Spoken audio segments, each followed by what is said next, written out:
Yeah, brother. The get down part of the record, that's what they called it, and they called it you know, the looping. They looped the break part of the beat, and that's the part usually when people will get down the most to a record. The breakdown, actually, it's really the breakdown. When they take everything out, it's most of the time it's like a bass line, strings, and just the beat, and that's the part people really like back then, at least, to rap to. And the brother Greedy was on point when he said they were really they was just checking the mic. They was checking the mic, and they were the ones who really controlled the crowd, told the crowd what to do, what to say, and then it just got lyrical. It got lyrical and competitive before it was even made a genre of music, because it wasn't a genre of music until it left the streets and went to the studio, until they started recording it. Then Mm. it became a genre of music. Before, it was just something that we did at parties, and somebody had the idea that they wanted to record it. You know, they wanted to put this on records. A lot of the MCs was like, "What? You want to record this?"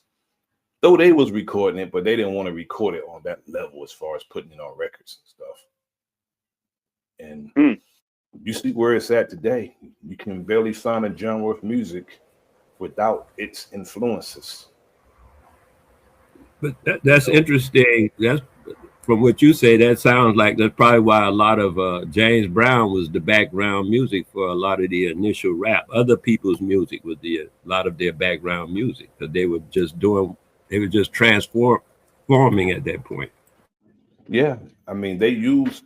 I mean, for the longest time, regardless to what samples they used to spin, to put with it wasn't samples at first. Put it that way. Let me back up. When they started using samples, regardless of what samples of music they had, their background was James Brown. They had Mm. James Brown, they had the funky drummer, you know, when they started using samples. But before that, whatever song they used, well at least Sugar Hill. Sugar Hill had a house band, and they played the music, and they formatted into hip hop, saying, they added their own influences. MCs came down and laid down the lyrics. That's how it went in Sugar Hill. There was no sampling till like the mid 80s. Before Mm. then, there was house band. There was a house band. Sugar Hill at least had a house band. Edward Fletcher, Skip Sharon, Keith LeBlanc, brothers like that. These are some brothers I knew. Um, Robert Light, it was a 17-year-old on the bass playing that bass line, Good Times. He was 17 years old at the time. They brought him in, and he played that bass line. And that wasn't sampled. That was actually played in Sylvia Robinson, a songwriter, singer herself. Sylvia. You know who Sylvia is. She only used the first name, Sylvia. Sylvia and Mickey, they did songs back in the 40s, 50s, and 60s. She had hits herself, Pillow Talk. Well, she's actually started hip hop on records, successfully anyway. She Would wrote you call would you call Chocolate City rap? Chocolate City. Yeah, it's rap. It's rap. That's by Parliament, right? Yeah, I mean, funkadelic, funk with Okay. psychedelic. Yeah. They Parliament funkadelic. I Funkadelic. was just about to ask, brother Nasir, where does funk come in? Like with this timeline, like how does funk get introduced? Or was it before that or Funk after? blended with psychedelic is funkadelic. Okay, what's that? I'm a little younger. Psychedelic. Like, You know, drug induced. Put it that way. okay, okay, Drug okay. induced. All right. And then Yeah, and then you get the funk music, right? Which was the 70s. Yeah, that's George Clinton and them. You know what I'm saying? Yeah, Bootsy Collins. Bootsy Ah, Collins. okay. Those brothers. You know what I'm saying? Plainfield, They New did Jersey. Chocolate City. That was a beautiful piece they did called Chocolate City, man. Still, I'm still gonna my pick of the year. You That know, year, best music. my minister, when they was getting started in Plainfield, New Jersey, they couldn't find no place to practice. He got them their first hall so they can, get their thing right. My minister, he actually gave them their first place, helped them get their start. Oh, in, beautiful, in play, good. in Yeah, Plainfield. somebody. That's a beautiful thing. You were involved in that, you say? No, my minister was when they was coming along. Oh. I was a youngster, but Oh. when they was trying to get started in Plainfield, most of those brothers from Plainfield and Newark, Patterson, New Jersey. And I know Jersey. And I lived in didn't have. Jersey for 13 years, man. Oh, did you? Okay, that's what's up. When they was trying to get their start, he gave them their place to practice, and they just named a street in Plainfield, Parliament Funkadelic Way. It's a street name in Plainfield after Parliament Funkadelic. Oh, that's beautiful. Yeah. They changed Plainfield Avenue into Parliament Funkadelic. Yeah, well. Yeah, but far as like the composition of hip hop, some of the music was actually not sampled, but somebody else's music used, but it wasn't sampled until like the mid '80s. Before then, it was. Are you familiar with bebop? Oh yeah, I'm familiar with bebop. Oh yeah. I mean, a lot of the cadences came from bebop. Seems like the whole thing just flew right out of bebop to hip hop. It was a natural movement, like a flower turns into a fruit. It was a natural sequence of things. That's bebop us. was carrying. Yeah, that's just us carrying on our natural way of being. Sure. That's what we do, bro. We morph. But I keep hearing people trying to pull. Yeah, exactly. But I hear people seem to be trying to pull it out like it's unique in and of itself, in as much like it didn't morph. It grew out of. Definitely morphed, brother. You'll be fronting if you say it didn't morph. That's what we do. We move on, not move on, but we're creative, we're innovative, and we're creative. Yeah. That's I got all that. Even Rakim, one of the greatest lyricists I ever heard. He said, his aunt is Ruth Brown. You know who Ruth Brown is? I have no idea who either one of them are. I don't know either one of them. You don't know who Rakim is, brother. Hey, I ain't gonna lie. I grew up on Rakim, brothers. But I don't even know what that is. I really don't even know what that is. That's all my pops used to play me. His aunt was a blues singer. Okay. And Rakim and Rakim played the sax. He played the sax. Eric B and Rakim, right? Right. He played the sax. And Rakim said he studied the blues and he studied jazz. There you go. That's how he developed his cadence through the horns. There you go. Strings, not just riding a beat. You notice how he's so in the pocket when he rhyme, and it's never like regular. It's never regular. Ain't no wasted words or nothing. Yeah, it's never regular in the pocket and packed with words, very lyrical. Instead of rhyming at just the end of the sentence, he rhymed at the beginning, the middle. Triple and quadruple. You know what I'm saying? In between, that's how he rhymed. Thinking of a master plan. Exactly. Yes, sir. Damn, while they say he don't know who Rakim is. That's all my pops used to play me, dog. My pops was born in 1970 or like 69, I think. So that's all he used to play, boy. Rakim. Rakim was known for a long time as the God MC. Yeah, that's right. And he changed how people rhyme. And actually, you know, DMC went to run, said we finished when he heard Rakim. He said, we done, man. We can't rhyme like this no more. Right. It's a new kid from Wyandotte, Long Island. You gotta hear him. So you gotta hear him. He said, this dude here, I mean, he just stormed in, bro. He kicked the door in, bro. He stormed in with his, and then, you know, lyricists like Kool G Rap, they stormed in like, you better bring it. You better write some lyricists. You better write. It's not rhyming at the end of the sentence. These cats. But it seemed like Rakim was the start to like rappers being like a rapper, like famous. Like lyrically. Being very lyrical. Yeah.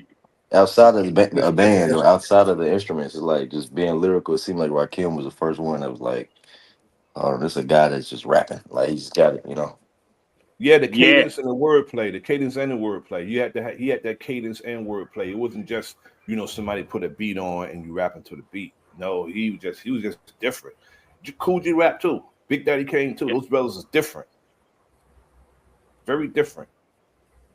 You know, it's a lot of God MCs out there. One of my favorite, who's very lyrical, is Wise Intelligent. Wise Intelligent is lyrical. And what about Dougie Fresh? Was that in that same? Dougie Fresh is a very good performer. If you ever seen Dougie Fresh, you're gonna enjoy his show. But he was rapping, right? He was rapping and doing the beatboxing. Rapping and beatboxing. It's mostly Slick Rick though. Okay. Mostly Slick Rick. Okay. Right. You know that Lottie Dottie. We like your father. Yeah, the show. Was they doing it together? Yeah, they did quite a few songs. They had an album. You know, Ted Riley produced that when he was 14 years old, man. Okay. You said 14? Ted Riley was 14 years old when he produced the show. That's hard. That one with the Inspector Gadget, 14 years old. Yep, that's crazy. It's a lot of songs back then. People don't understand that were original composition, not a cover, composed specifically for that song. Hip hop wasn't always just using people's music. That's why I had these arguments with people. They said, "Well, it's just sampling using somebody else's music." No, it became that. They didn't even have the electronics to do that back then. The first person who did that was the first person who got sued for it. Marley Marl, when he did Nobody Beats the Bears, he got sued for that. He was the first one who did it. He got sued for it. Exactly. But before then, you know, sample clearance. Chic went after Sugar Hill for using Good Times, because that is somebody else's music, but it wasn't for a sample clearance, it's for the use of somebody else's music. But it's a lot of MCs, it's a lot of records that came out, like the Sequence, Curtis Blow stuff, that was original. All that stuff was original composition. That was not a cover. All the Houdini stuff was the original composition. All of it. You know, a lot of people, brother, a lot of people in today's generation, brother, they don't even know who Houdini is and shit like that. Yeah, it did itself a disservice by they don't know none of that. Not knowing that. Right? Yeah, like me, I have no idea who Houdini is. I know Houdini as a magician, but all this stuff y'all talking about, I don't know none of these people or nothing they do. So how much time, Wale, or how long has it been where you actually live in North America, in the United States? In my lifetime, which is as much as you've been there, that's how long I've been there. What's your age? You 50 yet? Are you 50 yet? I'm 45. Oh, I've lived in America longer than you have lived in the world. And you've never heard of Rakim? Dude, somebody might have said it somewhere, but that's not in my world. You know, that's not in the what they call that thing. So you weren't. So you know my world. I mean, So you wasn't into like the early hip hop. That wasn't your style. That wasn't your taste. I knew Rum MC. I knew MC Hammer, and I knew those guys that did the thing about Holiday Inn. I knew that other guy, Biggie Smalls. But these little guys y'all talking about, I don't know these guys. I know that other guy. We talking about the pioneers. We talking Wale about. was off the grid, man. He was off the grid. I feel. I mean, he was in and out. He was in and out because if you know who Biggie is, he know who you caught Biggie. Run DMC. I mean, he was in and out. That means he was in and out. You not just because Rakim was like in between them two. Yeah, exactly. But that ain't my musical. I don't listen to that. I listen to jazz. Soul music, stuff like that, cousin. All day long, for a whole year, you won't hear me put nothing on this hip hop. For 2, 5, 10 years, I won't play it because that ain't what I do. Even when he was coming up in the top, my bad. Back to what you were saying earlier, Wale, about we being innovative and that's what we do. They took the music programs out of the schools back then in the 70s. In the 70s. They took all the music programs out, and we use the turntables. That's it. We use the turntables, and we said we're gonna do music regardless of what y'all say. We're gonna take this part of the record, and we're gonna keep playing it, and we're gonna do our own thing with it. That's what we do. We're innovative. We'll make nothing out of something, even though we'll make something out of more. Put it that way. Hey, we still doing it today. I don't know. You're preaching to the choir because hip hop will be eclipsed as well. I don't know about that. I don't know. Yeah, I don't know about that. Oh, you don't know about that? Yeah, right. Everything gets eclipsed. That's who we are and everything. It's been 50 years already, brother. You know, hip hop's 50 years old, bro. It's been 50 years already. Cousin, how old is jazz? And yet it's still playing. But jazz still exists. It exists. Yeah, and it's still playing. And it's still influential. Jazz ain't going nowhere. Right, exactly. I know. That's what I'm saying. I ain't saying hip hop is going somewhere. I said it will be eclipsed. Where now the people that you know, the people that y'all talking about and all that stuff, the people who know the people you're talking about, they don't know many jazz people. They don't know many soul. Mom used to play that kind of music. Brother. They have to know. Yeah, they do, bro. To use their music, they have to know, bro. To use their music, they have to know. You didn't hear what I was saying. You didn't understand the words I was saying and all the concept I was delivering. And I judged that by the fact that you started right off saying something that was not germane to what I just said. So I'll say what I said again. So maybe this time you'll get exactly what I'm saying, because there is a small difference between what you're saying and what I'm saying. I'm saying the audience that listens to these people that you're talking about, those are the people I'm saying have no idea to a great extent, less than 50%, about jazz or about soul music. They can only tell you, my aunt them used to listen to that, my grandfather, my uncles or something like that, but I don't know that stuff. But they do know Rakim or whoever the name, Houdini and the rest of them guys. They do know all of them people. And that's all I was saying about that part. I wasn't talking about the people who actually do the performance. I was reading into what you were saying about the guy that you brought up, Ross something, and I was reading into what he's actually doing without ever hearing him before. I can figure out. You're muted, brother. You're muted. You hit your mute button. He's an instrument, the guy you're talking about that's so intricate in the music and the way he flow, he's doing it as an instrument with the music. Yes, so now you in jazz, I'm listening to John Coltrane playing with what's that other boy name? Miles Davis and the other guys that was, Miles Davis Quintet and Cannonball Adderley.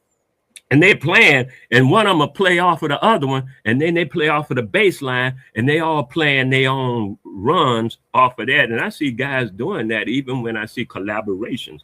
They recognize that I'm the instrument. I'm not the this and that, but I'm part of the music. And then when you get into that blend, they call that the flow, I think. Am I correct? What they call it. And that's what they call when you rap to the beat, the flow. Also, brother. Right. They call it. Right. But just the beat. You're talking about just drums when you say the beat, or are you talking about musical and? When I say the flow, it's the cadence of how somebody's saying their rhyme. It's the cadence that's called the flow. Oh, right. Okay. Yeah, they fit.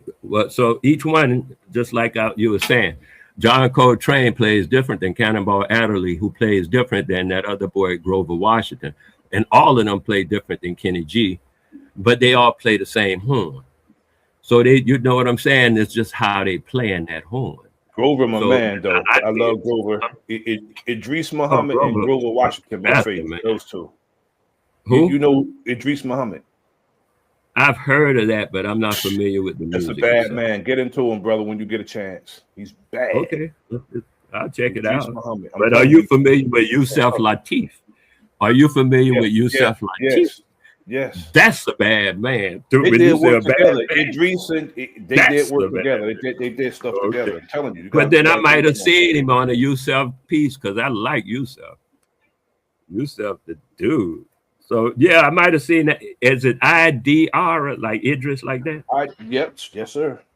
I have seen it on a piece. Okay, then yes, I have seen it, but I didn't recognize his work necessarily. Because I get my music taste from my pops. You know what I'm saying? They play. That's how I get my music taste. I like all music except that Mexican shit. I don't like that. It's the only music I don't like. I like everything else besides that. Okay, I get you. That's beautiful, man. I'll get into it. And look at it. Idris Muhammad. Because I know them guys were making, they was, that's where my head be at. Like the music, I be thinking, like, you know how you be humming a song or something. That's be the stuff I be humming. Like while y'all were talking, I was humming Gil Scott-Heron. In my head, I was listening to Gil Scott-Heron. Yeah, brother, but I agree with you, to a certain extent, because some of those young people got parents, and then you get some who are just oblivious to what you're talking about. They don't even know these people, you know what I'm saying, that you're speaking about. No, it's not. But a lot of the artists, artists who use their music know who they are.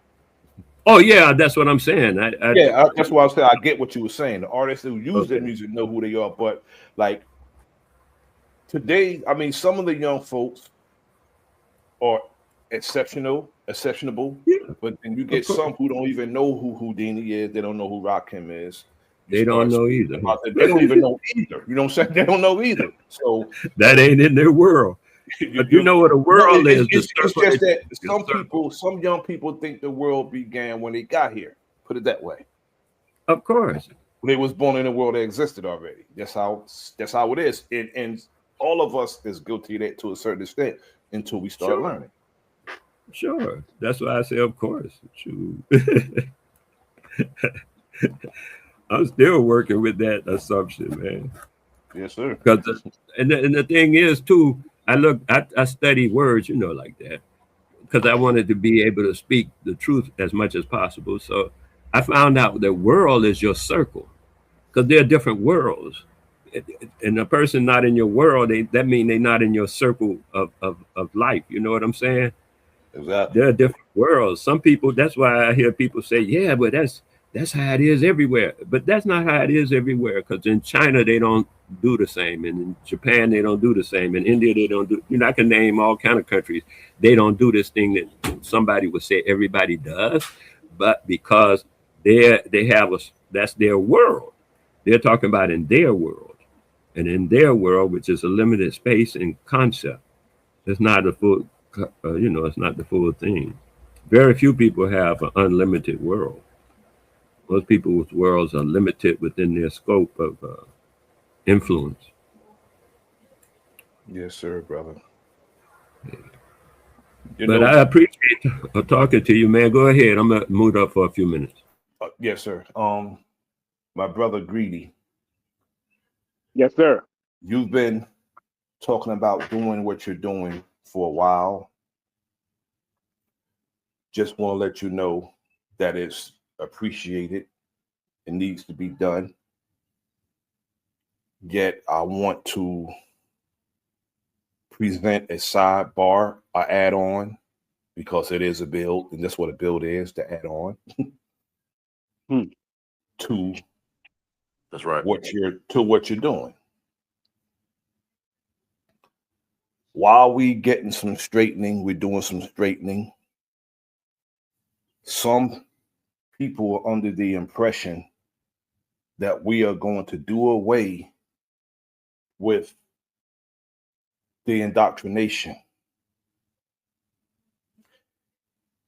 and keep the bitch-like behavior that some men display on these platforms.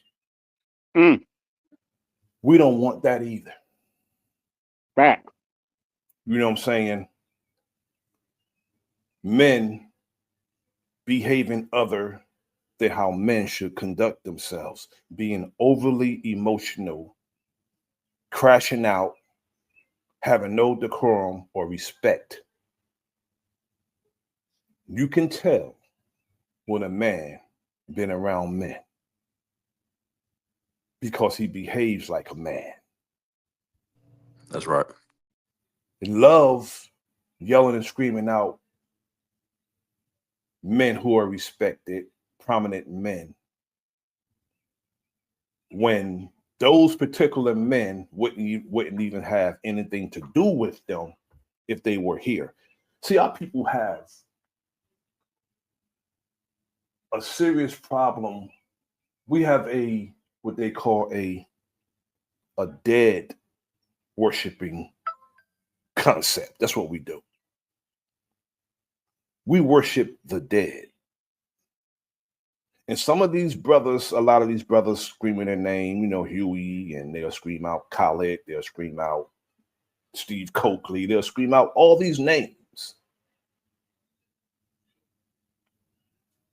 But do not display the behavior these men had when they was among us. They might as well just, you know, start screaming out women who were in the feminist movement. They should be screaming their names out because that's the way they behave on these platforms. I don't understand. They'll join a platform like this, knowing what you're doing, and attempt to come up and behave other than how men should behave themselves. I was listening to the brother Wale Dill. You know, he was dealing yesterday. I was busy, so I didn't come on, but I would have, but Wale was dealing yesterday. And when you don't understand with somebody who's been down the road trying to tell you what's down the pike, and you don't want to hear from someone who's been down that pike before, you're disorder. You are totally disorderly when somebody trying to tell you what's down the pike and you just don't want to listen.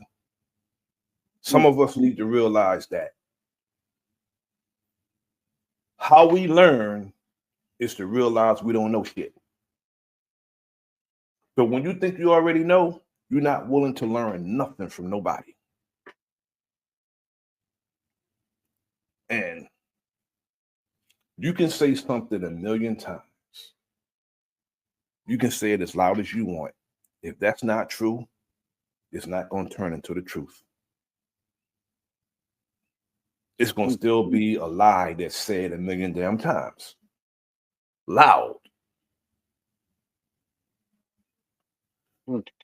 The information is becoming the problem, bro.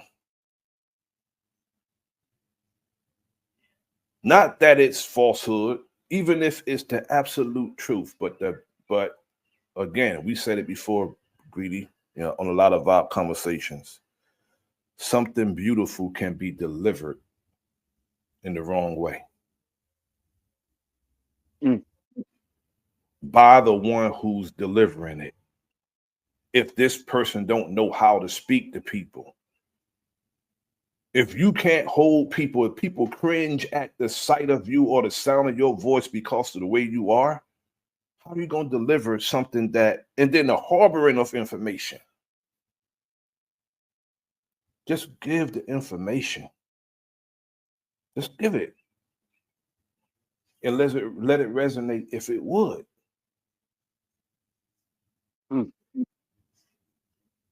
But men need to behave like men.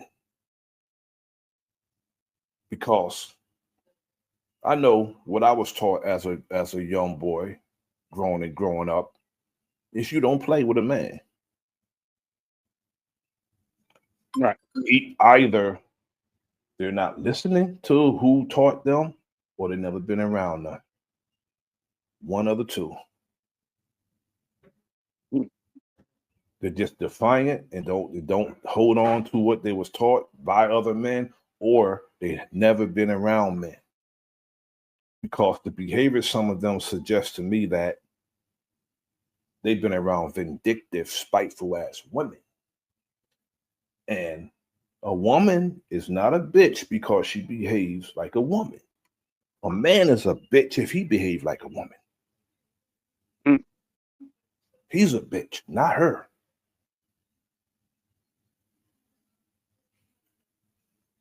Again, like I told my young brother Wolf the other day,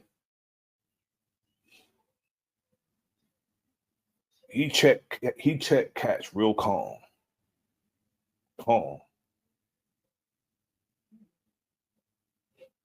Don't bark, no nothing. Just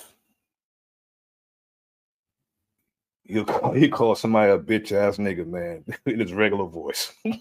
It's because I mean it, boy. I mean that shit. I be trying. That right there need to be that part right there need to be recognized more, because that cat's not barking all the time. That's the one that'll pull it. That's right. And let me say this, like you said about, and can y'all hear me good? My mic going in and out a little bit. You sound good, brother. You good. Okay. And what you made me think of is like you said, men know not to play with men. It's like, two killers know not to even start it unless we both ready to die. So exactly. Like you said, you could tell when people haven't been around those kind of men, because what to me is like a back taking is like the over confrontation with some of these guys. It's like, what's up? What's up with the over confrontation? That's what you made me think about that, because it's like, as a man, even any slight I ever had with anybody, I'm such a man. It ain't deep. I don't need confrontation as a man. I'm cool, bro. Like I greet every man and respect every man because I love being a man. You see what I'm saying? Yes, right. And I don't have no threats out here. You know what I'm saying? And nobody's a threat to me. I don't gotta be confrontation to nobody. You know what I'm saying? Exactly. So I think that the behavior you speaking on, it made me think of that. Like, these guys are probably fear men, and they have this over, I have to protect myself. I have to go show how strong I am, man. How much I hate these other guys. It's like, no, man. You probably ain't been around that many men that can keep you, you know what I'm saying, on your toes. Not on your toes, but keep you in shape as a man. You see what I'm saying? Like, all my brothers older than me, they all put me on game, and I learned from my pops. So I always was like, no, I got to move right in a room full of men. You see what I'm saying? So yes, sir. You just made me think of that, brother. I appreciate that from you. Self-containment, brother. Learning how to contain yourself and and not act other than a man. Knowing how to catch yourself. Self-accountability.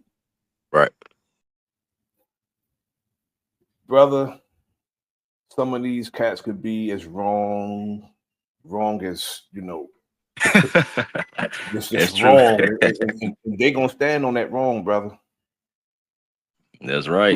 They're going to stand on that wrong. They don't care how wrong they are. They're going to stand on that wrong. Man, I grew up. I grew up around. My father and his friends, my uncles on both sides, mother's brothers, father's brothers. Older cousins who were grown men when I was, a young child.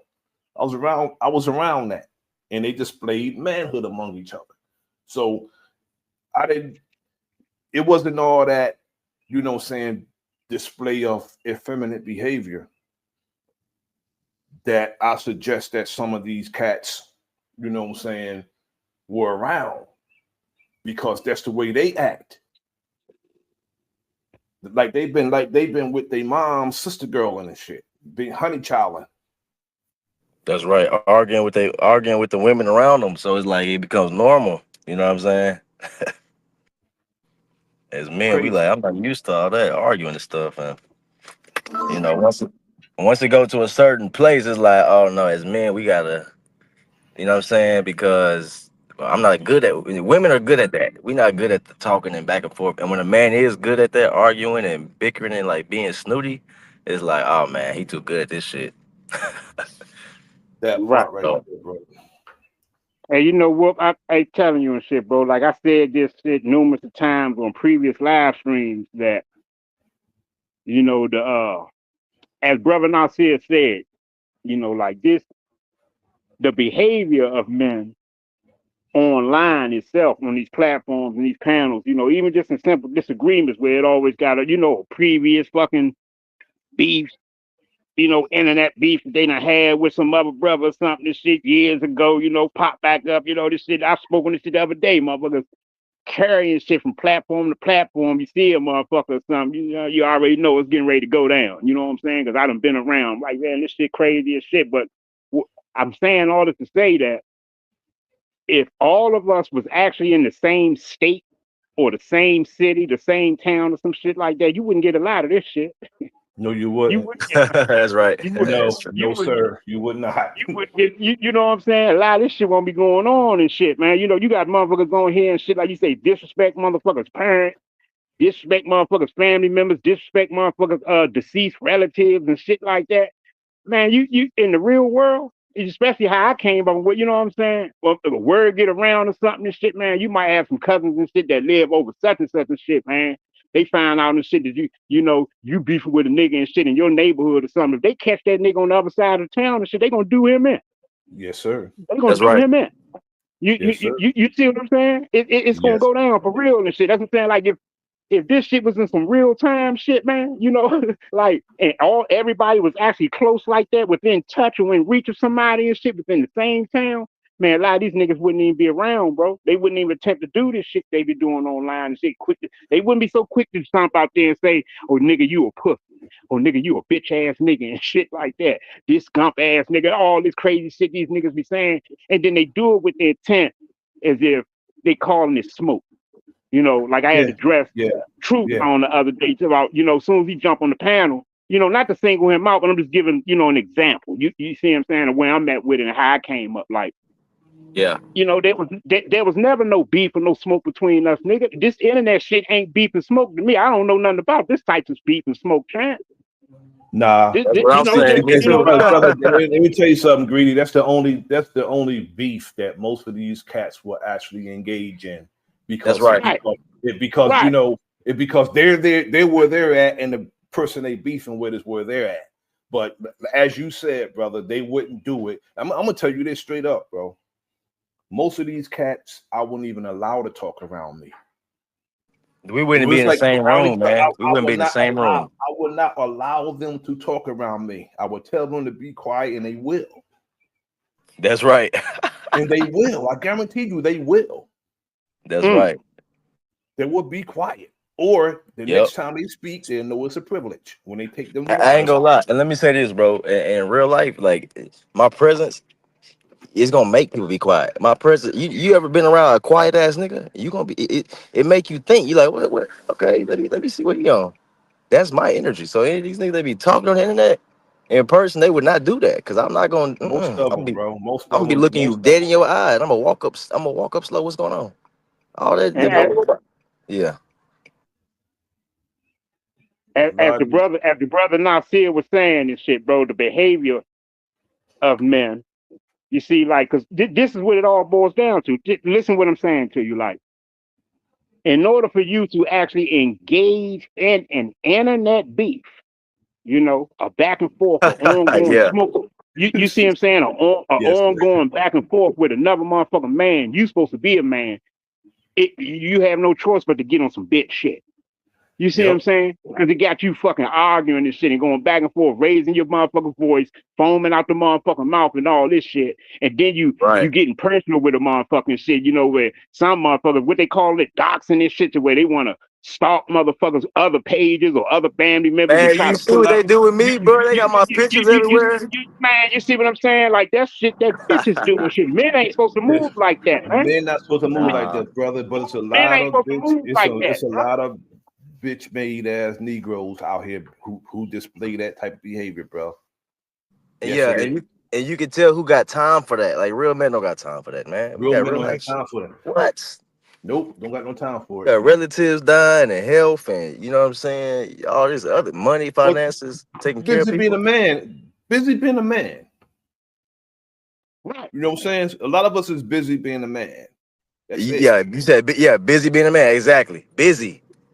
Right. So when we come on this thing, it's really to have camaraderie with like-minded men. You know what I'm saying? Exactly. So when it's the opposite of that, like I said, the over confrontation, it lets you know there's something dark in there. There's something deep in there. Brother, I don't know that's why certain people only come to my channel. Yeah, that's why I only come to certain channels. Because they know that nonsense is not going to be tolerated now one iota, bro. If you come over here and I got somebody on my channel and you coming up being disrespectful, bye. Never coming back. Period. That's right. I don't tolerate that, bro. You're going to come up, you're going to be like a man, you're not going to beef, you're not going to disrespect. You're going to add on to what we're talking about. If somebody say any topic, then it's any topic. But the topic is not going to be no bitch shit. It's going to be some man shit. If it's not no man shit, don't come to the enemy's public. Don't come to the enemy's public. Yeah, man. They be having whole expos. It be the exposés that kill me. Like, you know what? For me as a man, I ignore a lot of the shit. Y'all see all the shit they throw at me. If I was popping up, I kill myself trying to defend all this crazy shit. It just be, you know what I'm saying? But for me, it's like, if we know a kid, we know he's like, these people, like let's say a person that's special or mental, it's like you wouldn't argue with them. You kind of just ignore it, you know what I'm saying?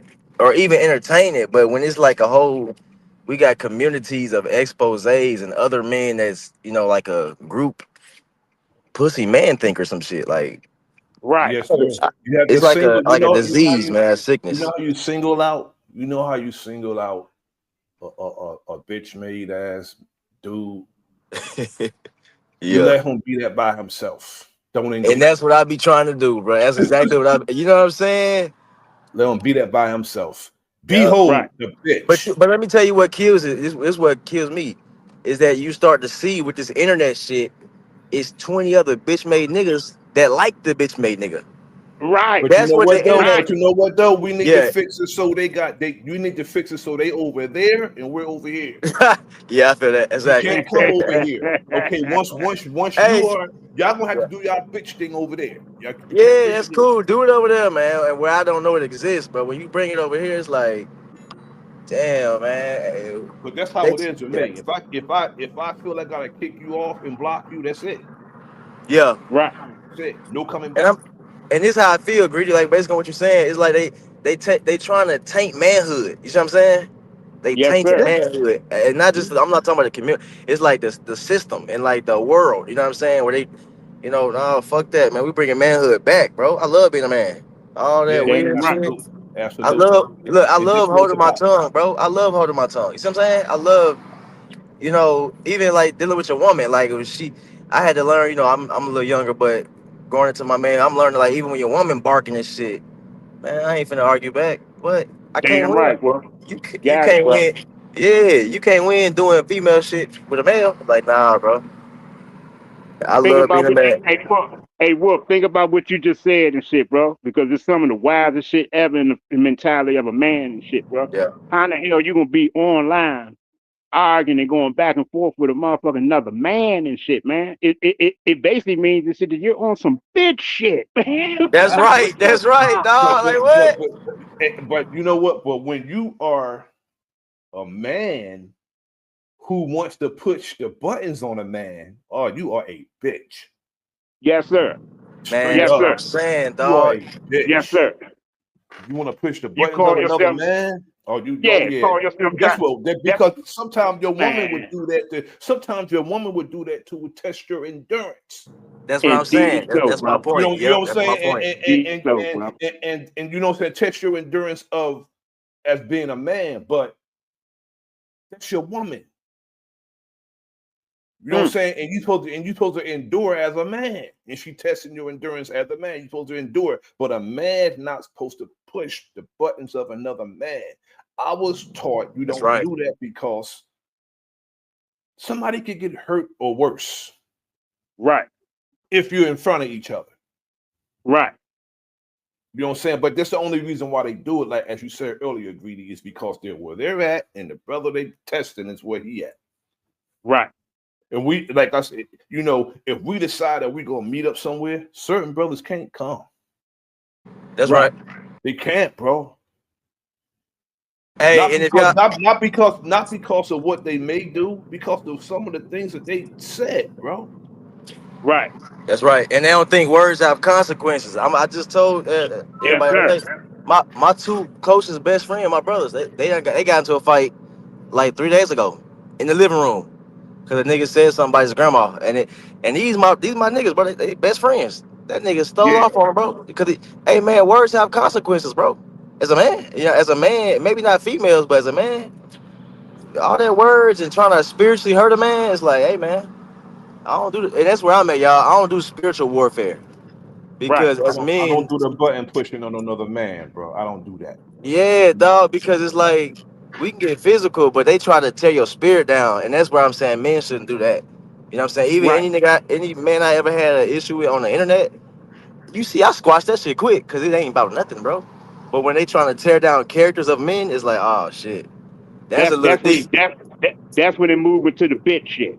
Yeah, because Exactly. we can That's when they debate move men. into the bitch shit. Yeah, Yep. man, because you want them to hurt me or some shit. I don't want to hurt nobody. I don't give a fuck about it. Man, they want to hurt each other and make, hey, you this and this. Look at them, y'all. Look at them. It's like, oh my God. These niggas think this shit, they think that's like doing something. It's just making you look like a bitch, man. It's not, Right. it don't hurt I'm real with you. men. Real men got real problems, you know? And as you pointed out too, Wolf and shit, anybody who, especially other men, who co-sign that shit or think that shit is, getting a key or a rise or anything out of it, want to follow that shit, it shows you they got the bitch quality in them too. Got the bitch Yeah, that shit. assness in them too. That should be sad to me, bro. And like I said, I was that kid that grew up that loved He-Man. I'm looking at this shit now in my 30s, and I'm like, damn, this where we at? I gotta do it the right way, because it ain't that many good examples of a man. You see what I'm saying? Right. I've been surrounded around so many strong men. Man, you lucky, bro. I got my father, my cousins, I got y'all big brothers, you know what I'm saying? And they don't act like that, bro. They don't act like, I wouldn't suggest, it's some of these cats, man, it's like this. We shouldn't allow anyone among us, not anybody. It should be a criteria. You know what I'm saying? Based on their behavior, it should be a criteria. We shouldn't allow anybody among us, especially if, like me, I have an agenda. Yeah, My me too. platform is agenda based, is to raise the conscious level and get our people out the bullshit. If you come up with anything besides that, don't come over here. Right. That's it. I got an agenda. That's why I appreciate Greedy. Agenda based. I mean, me and Greedy talk offline all the time. So, and we talk about just what we're talking about now, raising the conscious level of our people. We talked about we started with the indoctrination, no more indoctrination. And he said he gonna go full blast on it. I said, brother, push forward, do it. I said, you're the man for it because you know the scriptures. That's right. You're the man for it to just chop that indoctrination up as they come. I said, I got you, bro. I got you. You know what's crazy? I like that you said we got agendas. A real man's supposed to have a plan. Right. Yeah, I like that. And you know what I find? A lot of these men don't have a plan or a purpose. Brother, you get me? If you fail to plan, you are planning to fail. That's right. Can't have it no other way. That's it, bro. If you fail to plan, you planning to fail. I was told that by Abdul Karim, the general. I was told that by him 30-something years ago. Have a plan. You're walking around this. If that's wandering aimlessly, bro, when you don't have a plan. And that's what I see all throughout the social media, you know, the little YouTube stuff. Is like, man, these people must not have a direction they going. You know what I'm saying? Right. And you can tell, you can see it win because it'll last too long. Like you'll have a conversation that lasts 4 hours about nothing, and they both arguing and ramped up. You know what I'm saying? Right. You can tell because, like, even if, like, brother, and I said, if somebody piss you off, you're gonna be off of it in 10, 20 minutes. You know what I'm saying? You're gonna say your point, and they ain't gonna drag it. Yeah, they do a whole smear campaign. Brother, they go to other channels trying to make sure nobody likes you.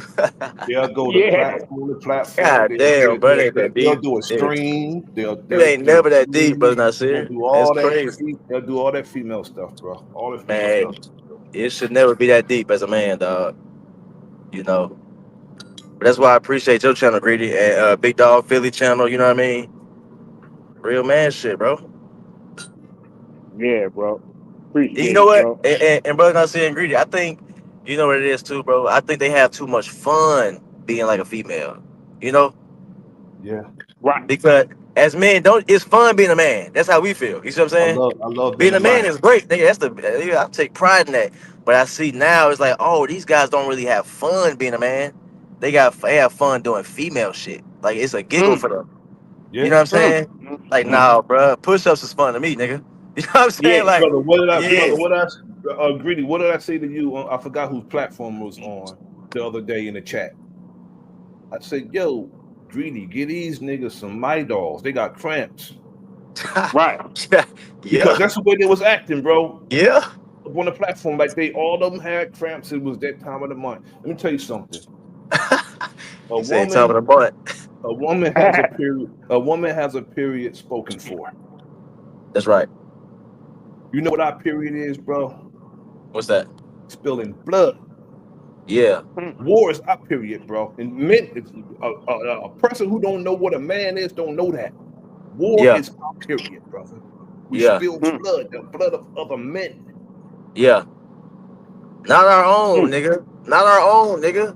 Another man. Our period. And a lot of males who don't act like men don't understand that. That's right. And then I don't know if you hear me a lot, Greedy. I be saying a lot, man. All these emotions and feelings, bro. Get back on the information, man. Yes, sir. It be feelings. It be like, I feel like this, and what you're doing is trying to do this to me. You're hey, man. Yes, sir, bro. You know, real man. All the time, bro. I be trying, dog. They want to draw me out. I be like, man, let's stay on the information. Let's get back to Africa. We ain't got to be all that you did this and you trying to do. Oh no, man. Nah. It turned to a soap opera, brother. They can't stand on the information, especially when the information is pseudo. Okay. Yeah. Everybody's receptive to the information. That's true. You know what I'm saying? And they're not in formation with their information. They're not how they talking. So it's hard for them to come up and just see if what you're saying is the truth. All you gotta do is say it. That's it. Yeah. Even if somebody is incorrect with what they say, all you should do just come up and get the correct information. That's it. Just get the correct information. You don't got to say, "Oh, that's cap." No, just get the correct information, and that person gonna know it's cap. What he said. That's right. You gonna know it. Come up and get the correct shit. Woke, what's up? Peace, brother. Woke, what it do, plan? What's up, Chad? Parlay, Woke, what's happening? What up with y'all? I'm just chilling up here, kicking the shit at the moment and shit. What's up with the cup? Ain't nothing. Just so y'all up this joint by the motherfucking spark up my J and everything and shit. Yes, sir. And P, let me give a shout out to None Your Business. I see None Your Business in the house. JJ, what's up with you, JJ? What it do, cuz? And it was somebody else I saw that came in that I ain't give a shout out to. Oh, Paul from Newcastle and big homie Drake Cobb and shit. What's up with it, cuz? Ooh. You know, but at the moment we were talking about the bitch assness that be going on amongst men and shit, man. Real talk, especially online and shit, man. Shit is crazy. The behaviors of men can't even really conduct and have a conversation. Actually, can't really like the brother Nasir said and shit. You know, you can't really get your shit off without being triggered by somebody and shit. And now what you was trying to get off and shit, you know, we motherfuckers lose focus on that and shit because now you gotta address some shit that somebody done triggered you and shit. You know what I'm saying? Yeah, that's how I be. I ain't gonna lie. Yeah, you know what I'm saying? Motherfucker done pulling on your little emotional strings and shit. Now you gotta correct this nigga and shit, and then it going to the we go with shit. This bitch ass nigga, this and all this shit. Hey, man. but look, or you forgot what you were saying. You know what I'm saying? That's my only killer, bro. I don't mind getting cut off. Wow. Yeah, but if I got a real thought stream and I can't be said, that's as a man, that shit fuck you up, dog. You can't even get your word out. It's like I might as well not even, you know. Yeah. There's a thing. I'm back, you know what I mean. Oh no, I'm not. I got it. I got the tea on. I got the water on for my tea. But I found some spearmint yesterday, man, growing in a field. Some spearmint. So I brought some home. I want to go back and get some, see if I can get it to grow in my yard. You know, take a tool and dig some up, some spearmint. But what y'all was saying, man, when I deliberated on this concept, I realized that we're talking about things without being specific. There are what's called mature males. By mature, I mean they're able to have children. And then there are men. There's a difference. That's the difference. You say men are doing this. No, they ain't no men, man. If they men, they ain't doing that. You get what I'm saying right away? It's like a fruit. You tell me, oh, this is fruit. And I say, oh, what is it? And you say it's a seedless watermelon. It ain't fruit, because fruit by definition must have seeds. So if it's by definition erroneous, they're not men. They are adult male, not even adult. They are physically matured males. They're not adults. They're not even men yet. They just physically matured males. They live for so long, 50, 80, 60, 90. It don't matter how long you live. Once you become matured and able to have children, then you're a mature male. A man, though, is a different criteria. And that's what I say about the whole. I agree. I agree with that too. Yeah, definitely do. That's what the brother Nasir was saying. You know, men just don't move. You know, men move a certain way.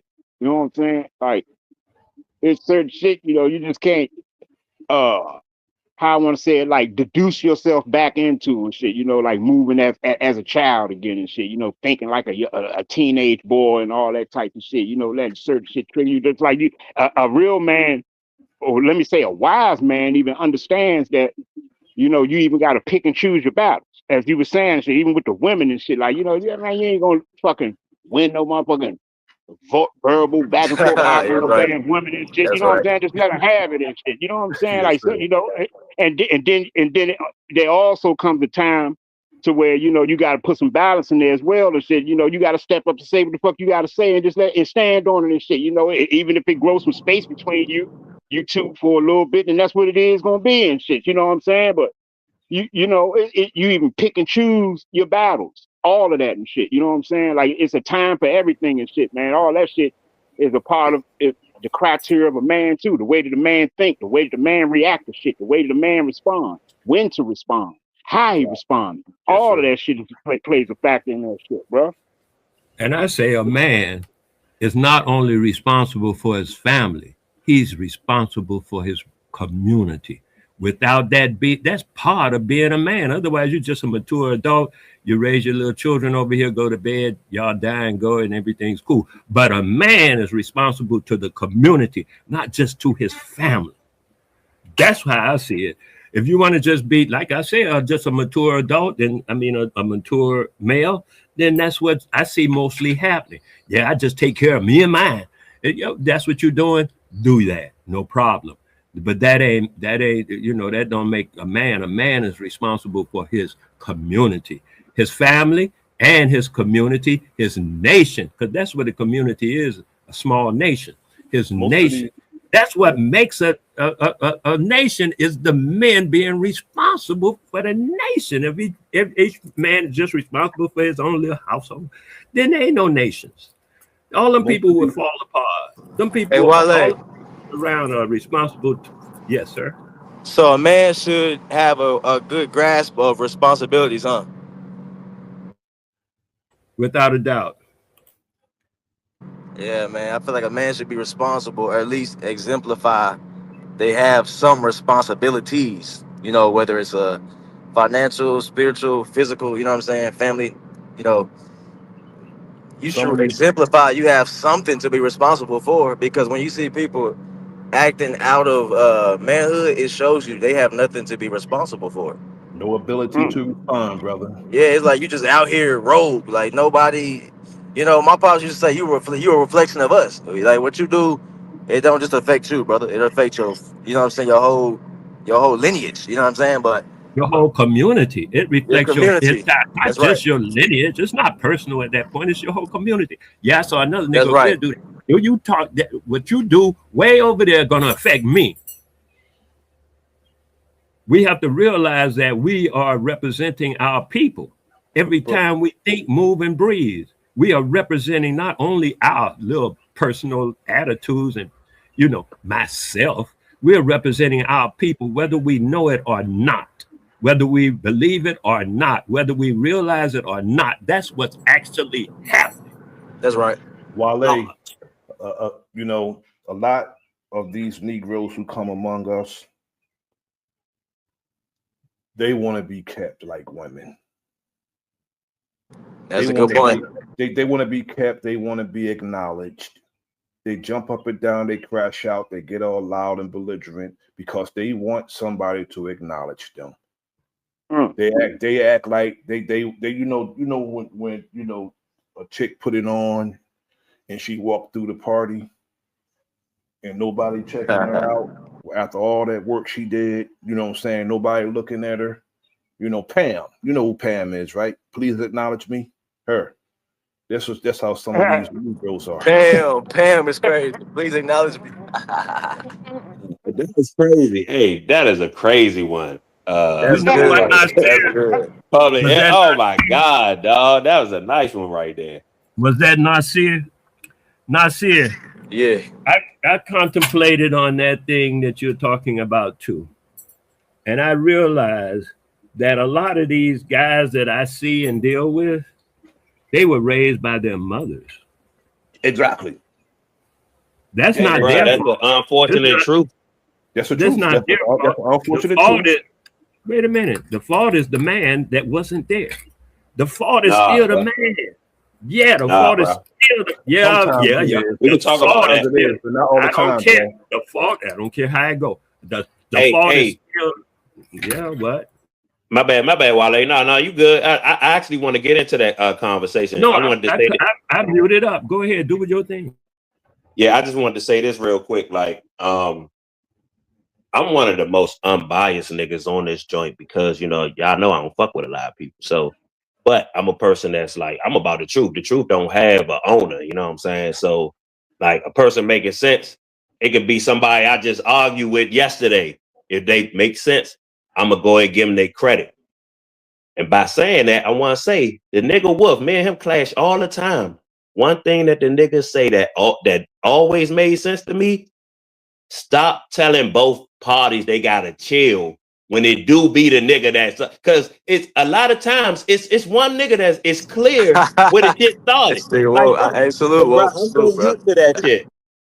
That's why I feel you on that shit, bro. Because it's so many times I know being a op to so many different channels because I got a different viewpoint.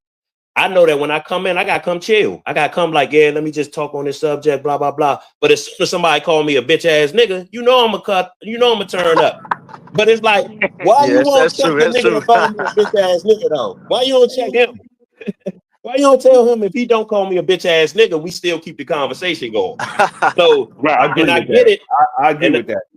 And I get it because the hosts these niggas be emotional. So it could sometimes make the nigga who he checked say, "Oh, you taking his side," and all that other gay ass shit. You know what I'm saying? So I get that, but I'm like, fuck it, nigga. You get mad at me. Like, if it's my shit, nigga, just get mad at me. I'm gonna call you out, bro. You said he was a bitch ass nigga first. You ain't have to say that shit, bro. Yeah. Calm that shit down, Right. bro. Shut that shit up. Or get off the panel for real. Like, just like that. Yo, you got it. If you're on my channel when somebody said that, they get booted. Period. We don't do that. Yeah. Let that brother speak, and if you disagree, you're gonna have a discourse without that. If you can't do that, that's not fair. That's not fair talking. Let me say this. Yeah, let me say this real quick to the Woke. Hey, salute, Woke. I appreciate that, bro. You know, because as a man, it's like shit. As long as shit makes sense, niggas should be cool going their route. You know what I'm saying? So long as it makes sense, bro. Yeah, you cannot make sense on 99% of the shit you say. You say some shit 1% of the time, that shit just happen to be right. Nah, I can't disagree with that shit. I can't say, true. Oh, I don't like woke. So I don't like wolf. So that point don't make sense. Nah, that shit make perfect sense, nigga. You feel me? That's the nigga that shit. Yeah. And my only thing be like to stop some of the chaos, at least some of it. You know what I'm saying? Be like, yo, you ain't have to call him a bitch ass nigga. You know what I'm saying? Or at least this person started. Let's not do that. So you know everybody can be cool. That's all I be saying, bro. You know, cause you be like, man, make it seem like everybody doing it. You know what I'm saying? Like, make it seem like everybody a part of the dumb shit. They be like, y'all chill, everybody chill. Nah, nigga. It's that one crazy nigga that came in, bro. Now you threw a stink bomb and ran. You check that fool. And I'm gonna say this: me and you both. I ain't saying we ain't perfect, nigga. We don't always not. You know, we don't always come across right, and then a nigga come at us. Sometimes we might say, "Nigga, you a dumbass nigga for that." So you gotta realize in those moments, we wrong. You know what I'm saying? So I get what but let me say, whoa, this is what I do though. You know what I'm saying? Because I ain't gonna lie, I do like the shit talk. You know, I'm from, you know, but like I said, I don't ever want people to think I'm getting upset. Like it ain't personal. Like, oh, I'm gonna come kill you. You really, you know, you talk shit, I talk shit, and then next day I'm like, what's up, bro? You know exactly. Even my boy Savage, bro. We talk all the shit and where everybody know. I don't know if he really hate me, but I love Savage. Is funny to me, man. I don't got no issue with that nigga, bro. Every time he talk shit to somebody, I crack up, man. That nigga funny, bro. And it ain't a funny motherfucker, man. He funny, bro. I love it. Listen, you could talk shit to me. You could put my picture up, do all the crazy shit. If you funny, bro, I respect you, bro. I ain't even got no beat. Don't roast me, nigga. That shit funny, bro. Funny as shit, bro. As a man, I don't feel no threat. So it's like, if a nigga funny, bro, give him that. I love that. You know what I'm saying? Be funny, be wild. Yeah, man. Just be a man, you know what I'm saying? Check this out and shit too and shit, bro. I'm gonna tell y'all and shit, man. Like, we've been speaking on it all day and shit. I'm just really like that, tapping back in on it, bro. Like it's an emotional thing that be going on with us, bro. And I know this to be true. I know this shit to be true, bro, because I tap into, you know, I'm subscribed to a lot of different shit. You know what I'm saying? Like, I've been fucking watching other motherfucking foreigners and shit debate each other on they fucking so-called shit that's going on in their countries and shit, especially when it comes to religions and histories and shit like that being proven or challenged and shit like that. I watch that shit, man. And when they debate or they be on their panels and shit, man, you know, they throw side shots and shit, you know, in their I guess in their cultural way of, you know, which we would call a jet throwing a jab at a motherfucker. You know what I'm saying? Throw a little slick shot every now and then and shit. You know what I'm saying? It ain't just strictly information all the time. Someone might go rogue or something and shit and start throwing some personal jabs and shit like that. But they don't get all emotional and shit and go into the straight disrespect and shit. You know what I'm saying? Exactly. Like they wait their turn, right. You know what I'm saying? They you know what I'm saying? They wait, they hold their silence and shit. Okay, I peep this motherfucker. And then it's when they turn the motherfucker and address the mic, then they let it all out and shit. But it'd be more so in a respectful manner, the way the conversation and the information is still, the listeners that's listening in is still getting the shit in clarity and shit. Even people can see, yeah, this motherfucker threw a slick shot here. I see he came back with another slick shot. That was his such and such. You know what I'm saying? His little jab back and all that. We see all that. Yeah, I'm gonna those joints. You know what I'm saying? But when it come to us and shit, motherfucker, like Wolf said and shit, motherfucker say some shit like, man, that's some stupid ass shit. Motherfucker, like, so what you trying to say? I'm a stupid motherfucker? You trying to say this bitch your mama stupid, nigga? Your mama stupid. You a stupid motherfucker. And you know what I'm saying? Motherfucker be quick to go there and shit. Be like, damn, bro, hold your emotions and shit, man. You know what I'm saying? Keep yourself in check and shit. we got to do a better job as that. You know, and I'm even myself, you know what I'm saying? I do that shit every now and then, you know what I'm saying? We all got to do a better job at that as men. That's right. Men. Let me ask you something, Wolf. Wolf, this is something I want to ask you. What's up, Can you say, can you say that you are perfect? Nah, hell no. Nobody. Can you, Greedy? I know all the rest of that story, man. That's what I'm doing now. This is an experiment. Can you say, Greedy, that you are perfect? No, I wouldn't say that I'm perfect. No. Brother Nasir, can you say that you are perfect? Absolutely not. Okay, and the enemy, who's the next guy? I don't know who the other guy is. Can you say that you are perfect? Woke, can you say you perfect, Woke? I explained that in my example earlier. Nah. Okay, I can say that I am perfect. See? Well, I mean, I ain't want to get too philosophical, Wale. You know what I mean? I just simply said no. Like, but where you going with it, Wale? I think I know where you're going, but go ahead, Wale. We were talking about indoctrination, and I was listening to people talk about indoctrination, and I was, because I've been contemplating indoctrination, and I realized that everyone on this planet is indoctrinated into something. Now, if your indoctrination is into your ancestors, then you're well indoctrinated, because most people indoctrination is into their ancestors. But when your indoctrination is somebody else's ancestors, that's when you got this situation that we're dealing with now. Because for the most part, our people's indoctrination is somebody else's ancestors, not our own. It's not our own culture, somebody else's culture.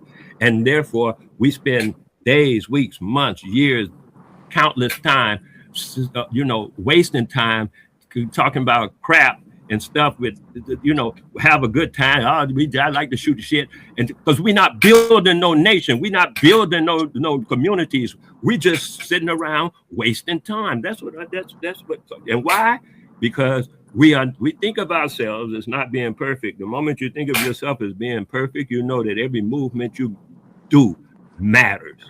There's no way you can make a mistake. You must keep moving. You got to keep things going. You got to build your community. You got to build your society. You got to build your children. There ain't no moment for all of that crap. And I see all of these guys being raised by their mothers, whom they disrespect. A lot of them disrespect their mothers in their mind. They may not do it outside of their mind, but inside their mind they do, because they refer to women as bitches. Isn't their mother? Aren't their mother a woman? No, but they're gonna refer to women as bitches. What's going on here? I'm just saying. How can you refer to women as bitches and your mother is a woman? You have a subtle disrespect for your own mother with that. A dude once called me dog. Hey, dog, how you doing? Well, you my dog. I say, dude, will you please stop insulting my mother? He said, what? I ain't insulting your mother. I'm just calling you dog. Well, you get it? You insulting my mother, because if I'm a dog, then you're calling my mother a bitch. When you call me a dog, you're vicariously calling my mother a bitch. What would you rather them call you, Wale? What would you rather them call you? Wale. That's why we have names. Call me Wale. My Wale. That's my Wale. What's up, my Wale? You implying that his mother is a bitch. Yeah, you calling him a son of a bitch. He said my dog. Like, we in the South. Say, what's up, my dog? Yeah. Man said, no. Yeah, but in the South, we say, what's up, my nigga. We don't say what's talking about the literal sense. We say what's up, my nigga. Exactly. We don't say Wale. what's up, my nigga, a dog. No, Wale, my folks, Wale, folks in my family say, what's up, my dog? I'm not saying you say that. I'm just saying you got Q's in your family. You got Q's in your family. I'm asking you a question, man. I'm asking you, do you have Q's in your family? No, but Wale, no, I don't. But I also don't have linguists in my family. See what I'm saying? So I'm pretty sure some words you say are colloquially used. You know what I'm saying? So that's all. I don't think, you know what I mean? Like, it's not like I'm calling you a dog. That's just how we talk. You know what I mean? Yeah, that's why I said the more Wale talk though and shit though, you don't. I'm just saying this shit. I ain't trying to throw a jab at you. I'm just saying the more that you talk, the more that you talk, it seems that like you never been in America and shit, or if you have been in America, you totally separated yourself from the culture of the niggas in America. No, I totally separated myself from the slave culture that most people practice in America. No, well, they don't need to deal with the word nigga. No, don't need like you're not his nigga. What forever? I was never a Christian. Most niggas been Christian. I ain't never been no Christian. I was born right there. And I ain't never been no Christian. People around me were all Christian. My grandmother said, no, this little nigga here will not be taken. And she made sure for the first few years of my life that I knew better. Where was your grandmother from? Where your grandmother from? Florida. She's from Florida? Originally from Florida? Yeah, her sister, her brother, all of my uncles and shit. Oh, yeah. Why you ask? Was she the only one that did were any of her siblings Christians, or you know what I'm saying, or none of them were? My grandmother told me this, that in her lifetime they were converted. Right. Oh, so yeah, she actually understood that, she knew. And she knew. Mm-hmm. She knew. Right. Right.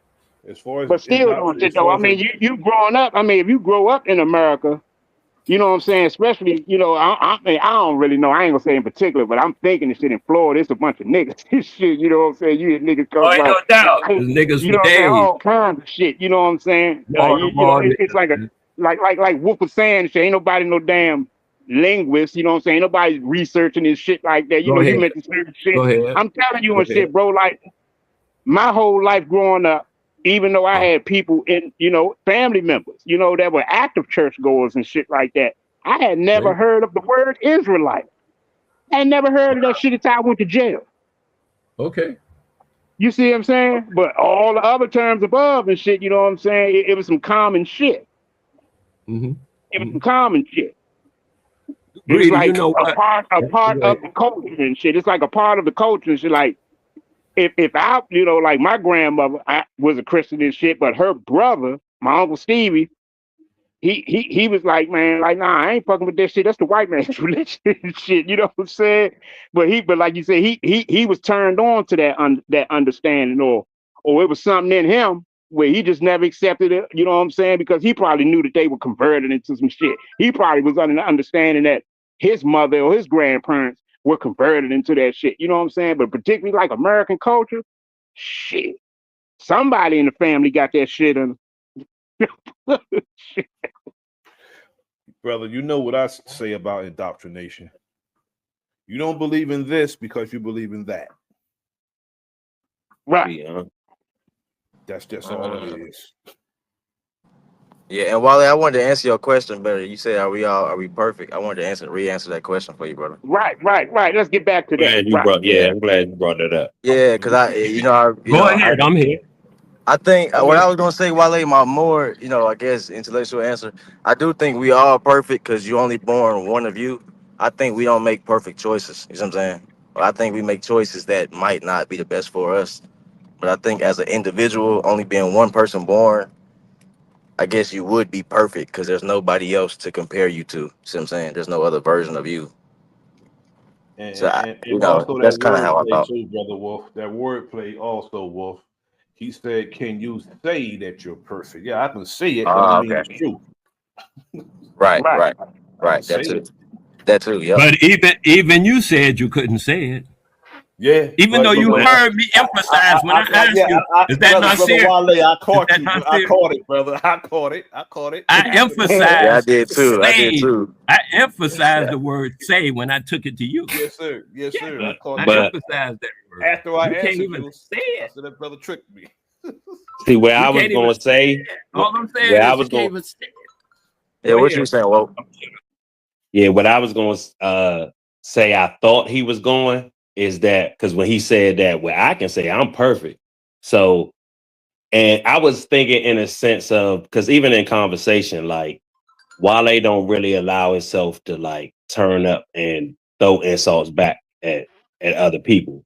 I've heard him say slick shit, but That's true. like, yeah, he not somebody that will allow those emotions. And that's what I do think like a part of life is you strive to be perfect.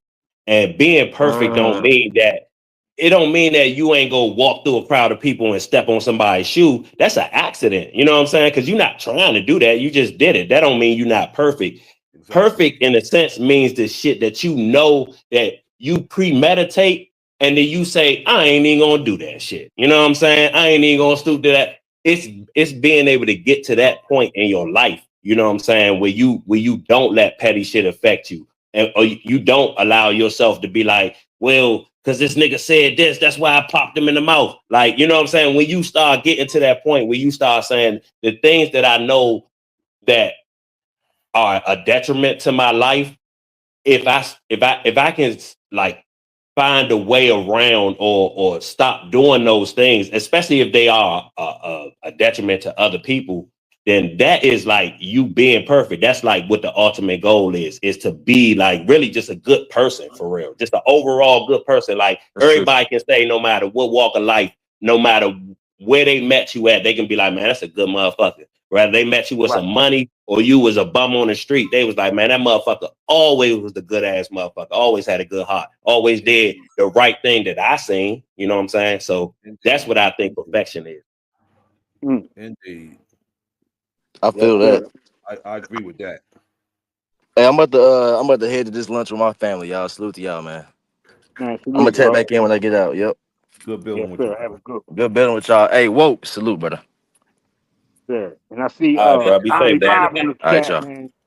Peace to Ali Baba. Hey, keep building, yo. Y'all keep building, man. Hey, let me keep building, y'all. This shit good. I feel something. Keep building, y'all. All right. Appreciate it. Peace. You shout out to Ali Baba in the house. Max V, Mama D, D Goddess of Love, Casino. We got Milestones in the house. Who else I saw? The Realist McCoy, Chief Eagle Eye. Yeah, peace to everybody that's tapped in, man. Don't forget to hit the like button on your way in or on your way out, man. Share this live stream on all the social media platforms that you possibly can. Let's grow this channel, man. Continue growing this thing in realness.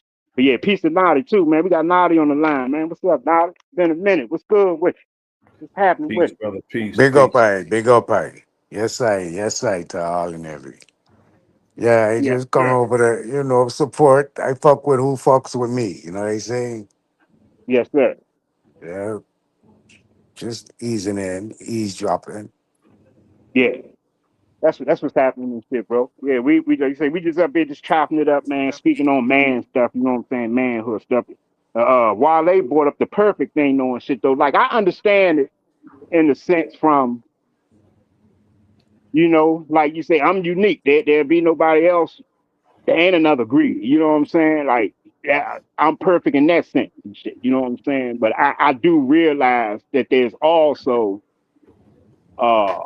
room for improvement. You know what I'm saying? It's always more to be learned. It's always more sharpening up that I can be, you know what I'm saying? It's just always more room for improvement into building myself into perfection. Like, just becoming the best version of myself.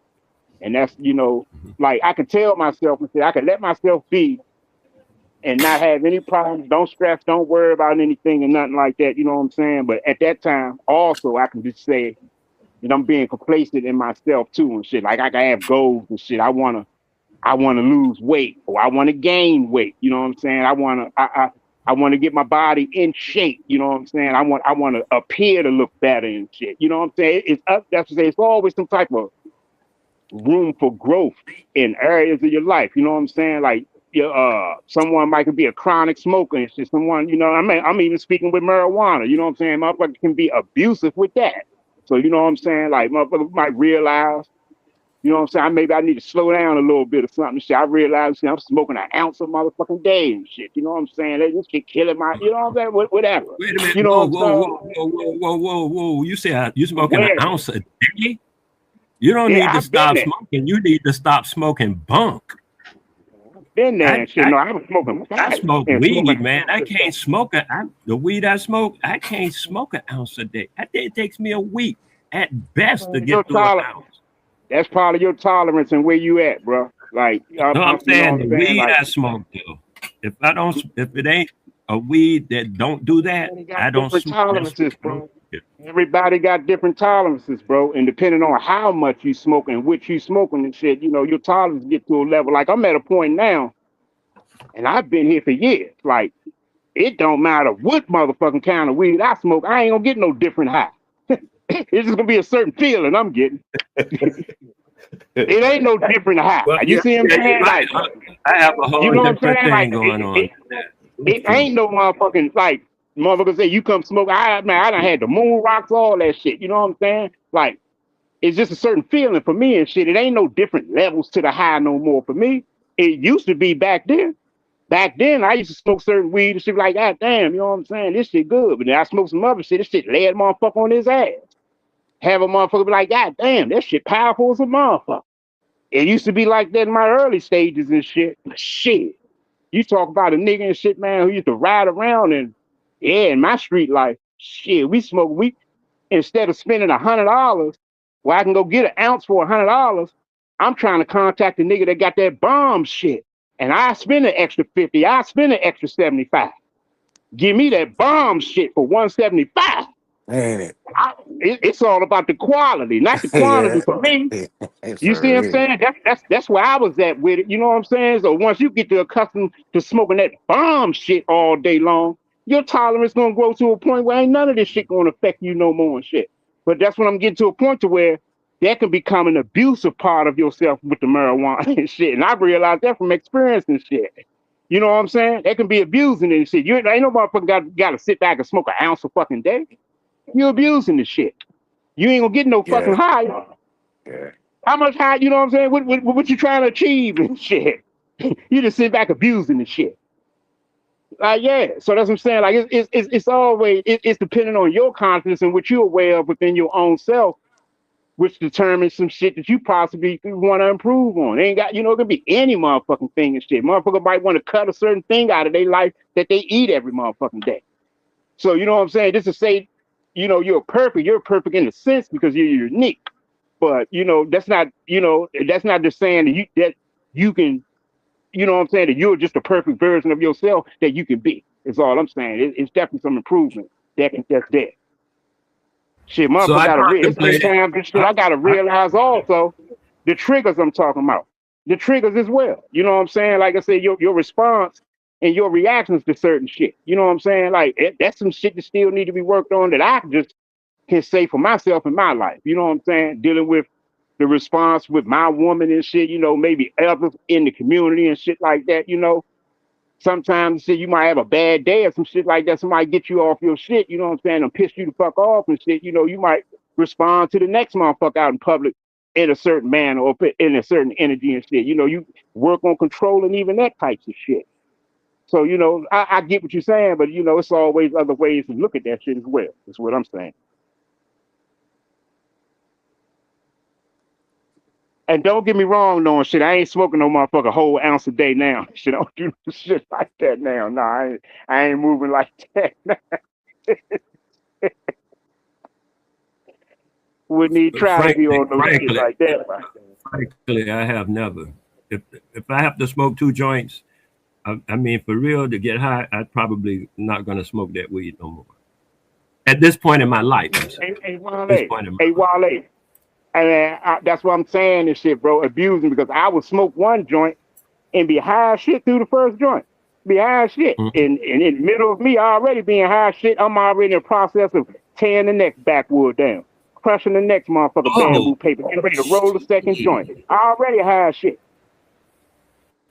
Hey, already high. Okay, well, you're right. We different when it comes to herb. We so far different when it comes to herb. I can't even talk. I mean, I could talk about it because I had never smoked herb out of a backwoods. Never. That never even crossed my mind. I see people doing that stuff. Like, what the hell are you doing? That's how far away from my reality that is. My world, as I like to call it, that is. I would never even consider smoking nothing out of a blunt. You talking about tobacco? Why would you mix tobacco with reefer? That I want the reefer. I'm not talking. Hey, but if that's the way you, yeah, you're definitely right, bro. We definitely right, and I'm gonna tell you. I'm gonna tell you some real shit, bro. You're definitely right about that because the world I come from, or the era, or the generation I come from, that's all it was. You even smoking some motherfucking blunts. What was it? Garcia Vegas, Dutch Masters, Backwoods, Easy Widers. The motherfucker was rolling a reefer in something. Motherfucker rolling. I never encountered a fucking. I never encountered. Hold on. I never encountered a motherfucking bong or no, smoking weed out of a pipe or none of that type of shit until I met like this first hippie white boy and shit. The white boy was the first motherfucker that I ever even seen a goddamn bong and shit, bro. A goddamn white boy and shit, man. He's like, man, yeah, you ain't never hit the bong. I'm like, hell no. What the hell is a goddamn bong? Shit. Try to hit that motherfucker one time. That shit, man, fucked me up for the rest of the day. That shit fucked me up for the rest of the day and shit, man. I couldn't stop fucking coughing and shit, man. I'm talking about half hour later and shit. I'm still coughing from that first fucking bong hit, man. I'm just like, that shit right there, that coughing shit. Anytime I'm smoking weed in a fashion where it's making me cough, that's not a normal thing. That's almost telling me that I shouldn't be doing it. I can't even enjoy it. Can't even enjoy the shit. Can't even enjoy the shit, bro. Really, what I was saying about if you ain't toking, you ain't smoking. Like, yeah, get the fuck out of here. Okay, Greedy, what I was saying about perfect. I heard your statement, and I had contemplated past your statement because I was talking to people before I spoke with you, and they had similar conclusions like you did, just like you did, exactly almost. And I had a conversation with a woman actually when I voiced this thing, but it's the same thing. It don't matter. It's still the truth. I put another quote in the first quote I put in the chat was, I am perfect, perfectly me.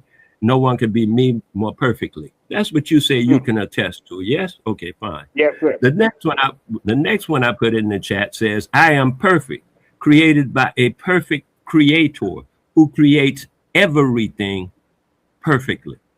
That opened my eyes. That's why I had to go back into contemplation to reach that spot right there that I just mentioned. I am perfect, created by a perfect creator who creates everything perfectly. And that's where I went, and I contemplated that statement and realized how beautifully true it is.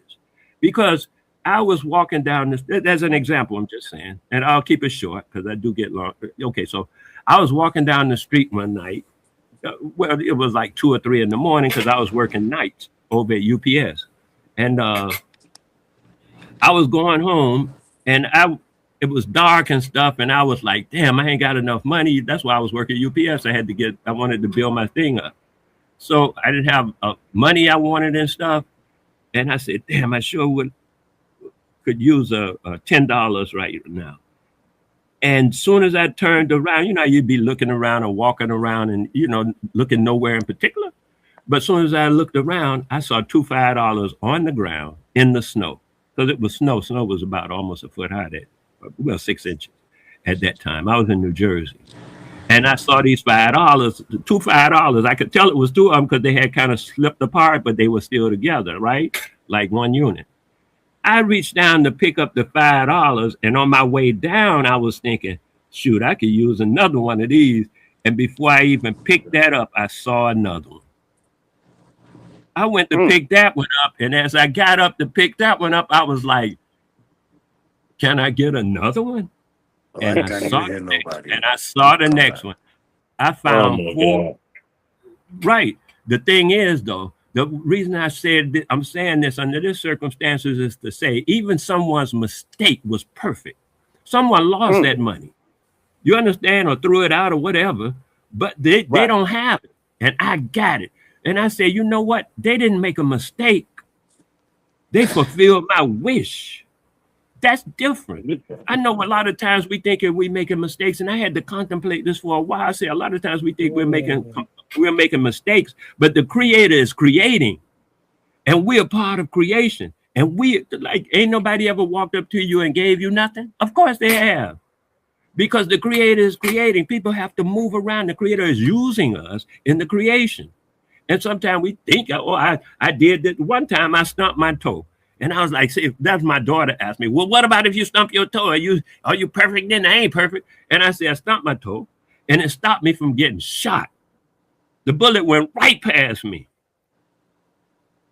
I'm saying, even though we don't realize how perfect we are, we need to contemplate it so that we can, most of the time, we are just indoctrinated into that human thing about nobody's perfect. Yeah, because I get that like a knee jerk from everybody. I got it from all four of y'all before you reconsidered. All of y'all knee jerk right into, no, ain't nobody perfect. One guy was telling me ain't nobody perfect.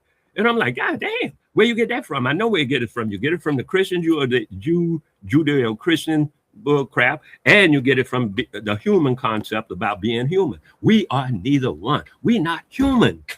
We're part of creation. That's what I be saying about nature. Nature is part of creation. There is no mistake when they say, well, what about a lion eating a deer?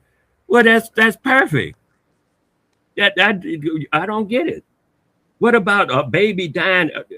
Listen, in Philadelphia, I think it was Philadelphia, a little boy was working with his grandmother to deliver what they call them things, dinners to the old people, you know, the people who can't get out and stuff like that. So she had a white van with no windows. He went downstairs to get a couple of extra lunches because when they went upstairs, they didn't have enough and the people had some visitors. So his grandmother said, go down and get a couple of lunches and bring them up out of her van. He went down into the van, which has no windows.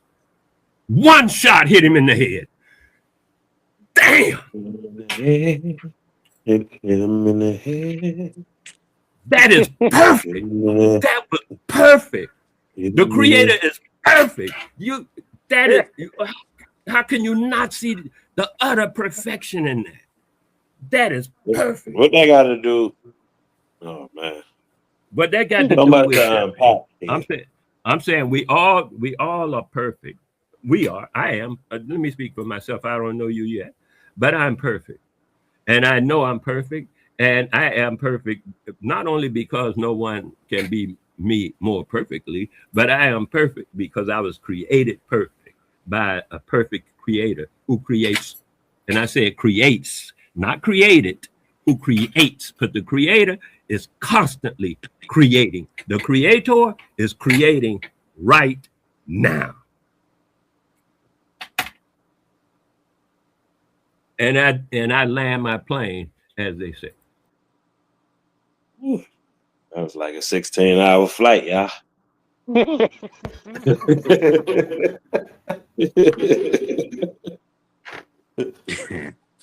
Damn, it kind of, like I said, that shit kind of sounded like, you know, the exactly Judeo-Christian understanding of this world.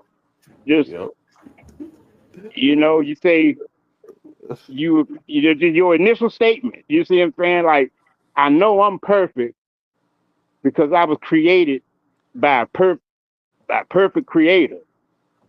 You know, that's Christianity 101. You know what I'm saying? And it sounded very poetic too. Hold on, because the guy just asked me in the chat, where did I get this concept from?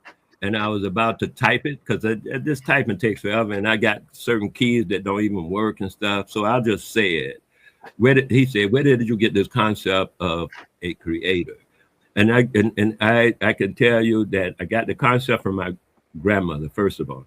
But I see that concept in different locations as well. One is that book I referred to called the Bhagavad Gita. It's a small book. It's very easy to read. You can read it in one night.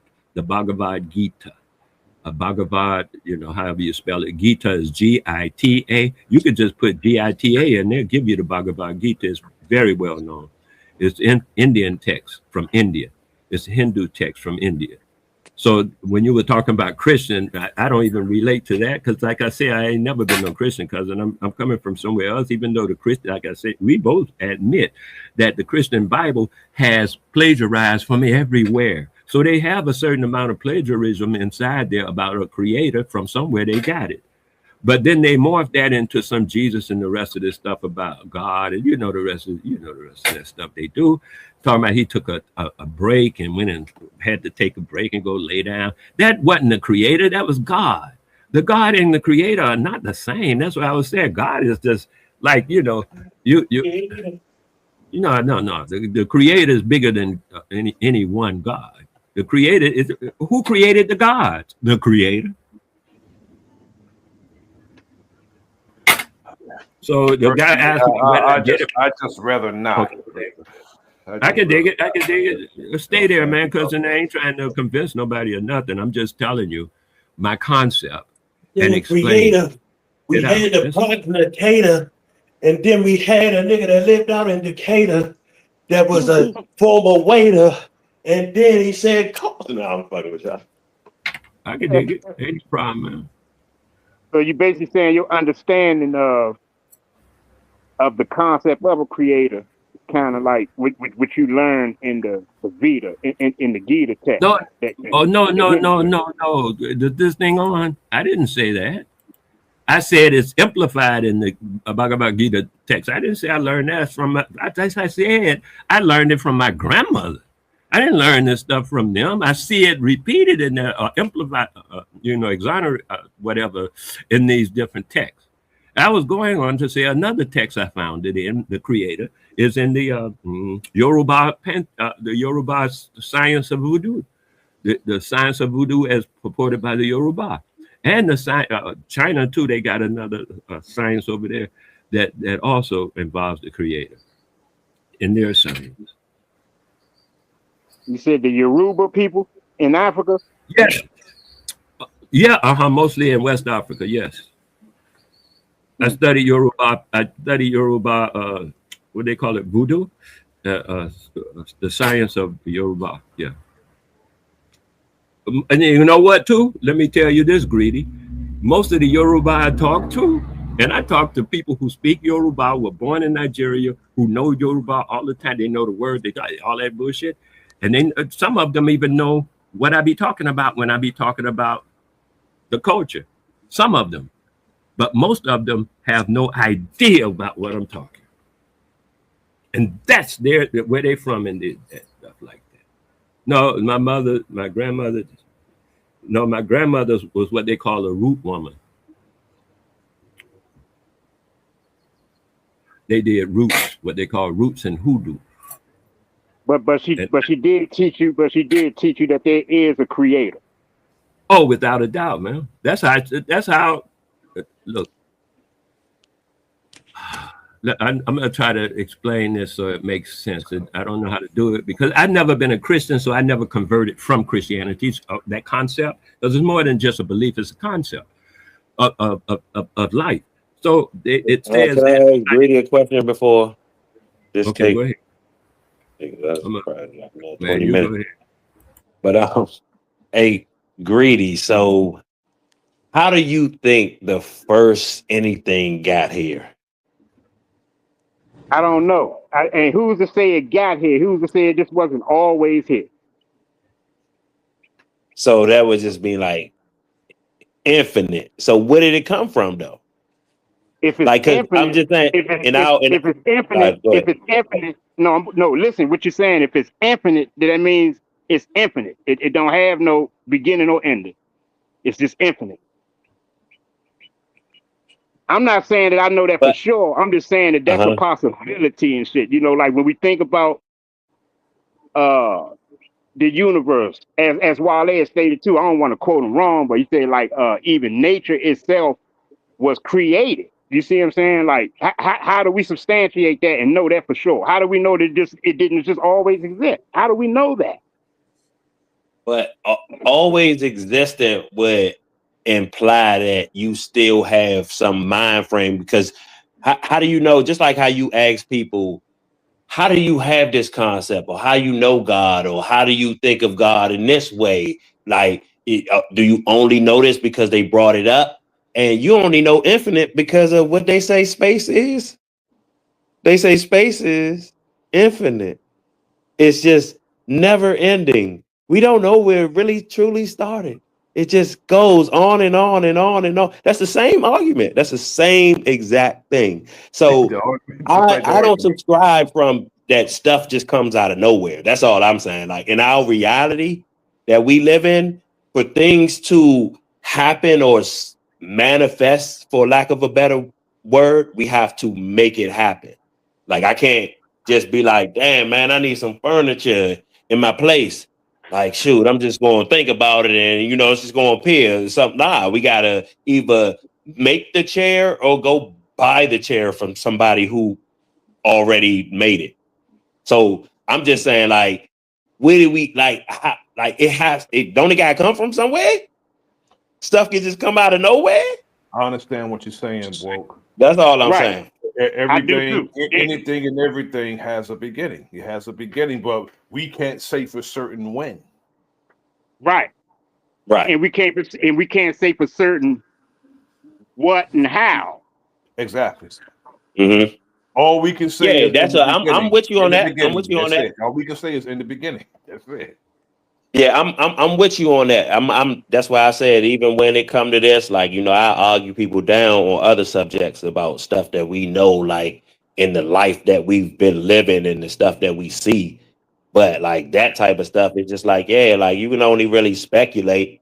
But I just think that infinite or just always being here is just one I can't go with, because that's the same in space. That's just like that's how they get away with it. You know what I'm saying? Just being like, man, it's infinite. It should just go on and on and on. It don't even end. We don't even know where it ends.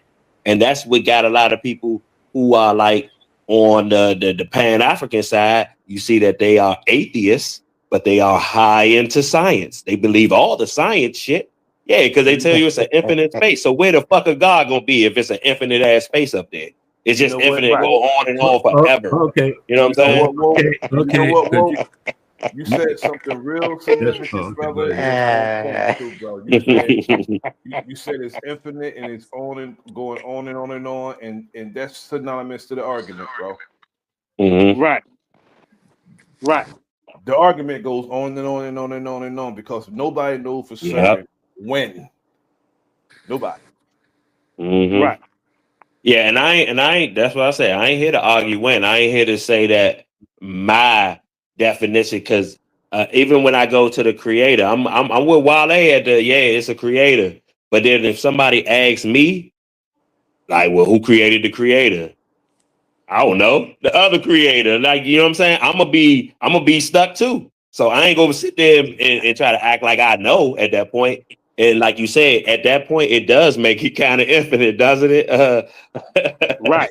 Right.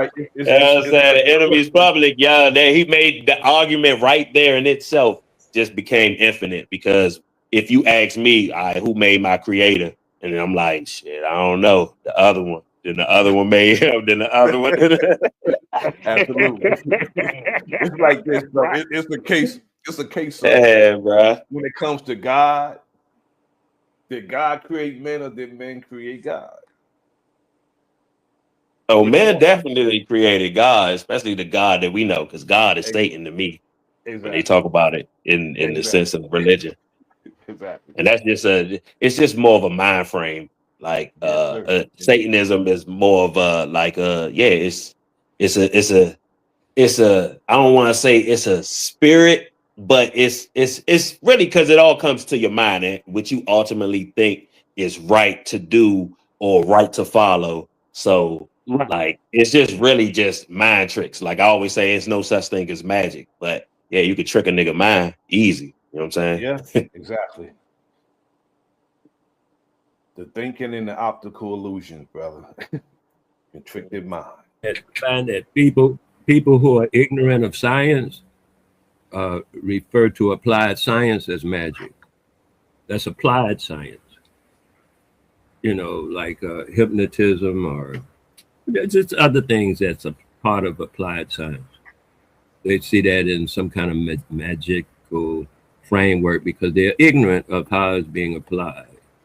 And the thing I said about the, I get the idea about the perfect and the creator and stuff, how you see it. And I understand that's how you see it. And I understand where your perspective is, I just wanted to be sure that I just make sure to you know expose what my perspective is. And my perspective of the creator is creating everything. And what the guy said about space has nothing to do with what I'm saying about the creator. Because between, you can hold your hand out 10 inches in front of your face, and I tell you, it's at least 100 entities between you and your hand that you cannot see.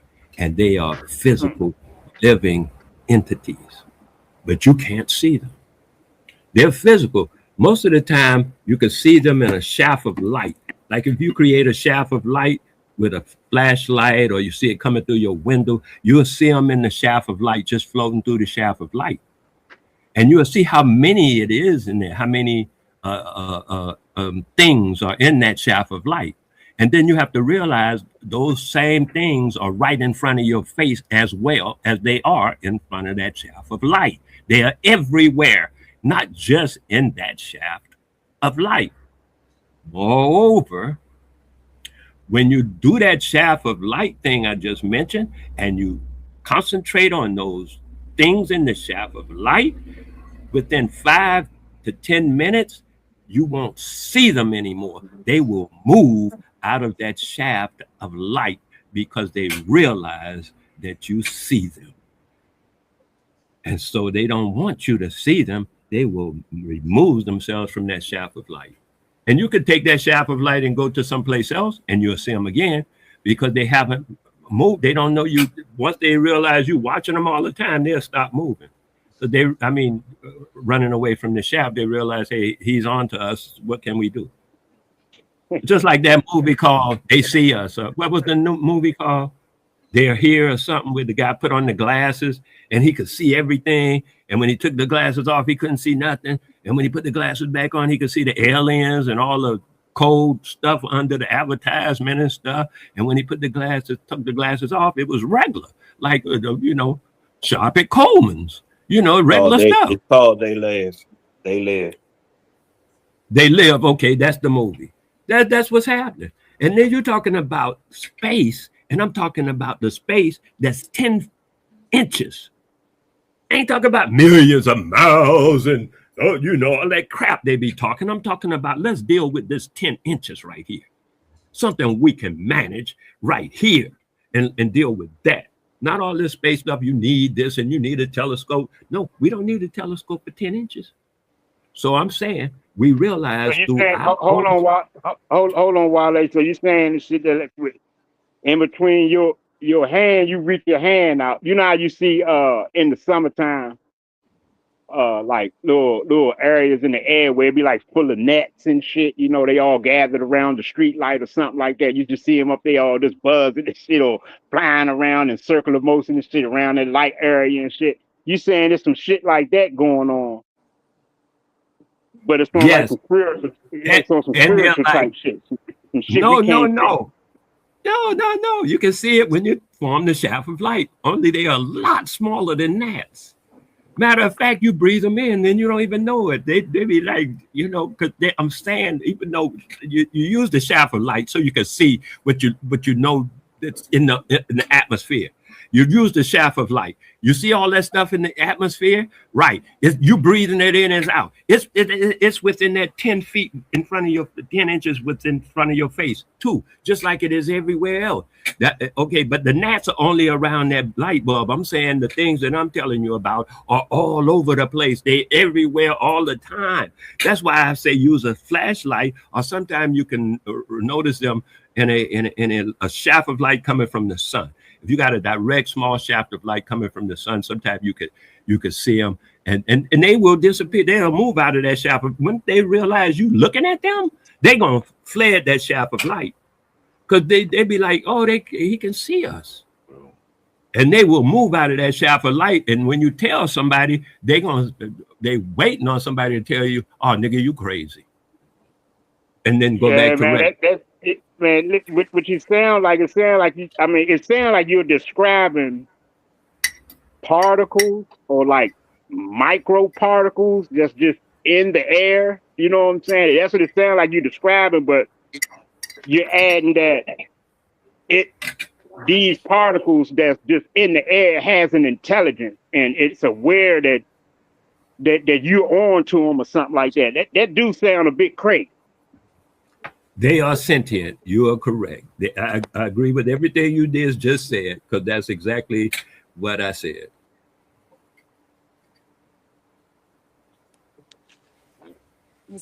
And when you see them move out of that light, when I saw them move out of, first of all, I'm not clairvoyant, what they call it, an empath.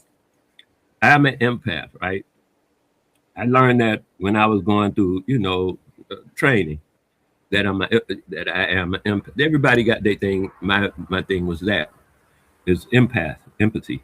So when I shined it on them, I heard them say, "Oh, he sees us," and then dispersed. Because I heard them through empathy. Oh, he heard. I'm telling you the whole thing, man, because I want you to know the whole thing. I ain't trying to fool you. Am I? I'm telling you everything, right? I could have kept that part silent because I'd be like, oh, no, that's going to let them know I'm crazy. No, I'm telling you because this is how I know. Now, when you go and do this same experiment, that's why I say voodoo is a science, because you can take the same experiment and do it yourself. This is called the scientific method. We've been doing it for, since our people been around, all this stuff. I'm like, oh, it just came out. No, it didn't. We've been doing this all the generations, eons. That's why we have such great science as voodoo. So, and I say as, because wherever you go, it's called by a different name. That's all. It's still earth science. So what happened is, when you do it a couple of times yourself, or once, 2 times, whatever it takes, and you show it to other people and they see it, y'all tell me what you think.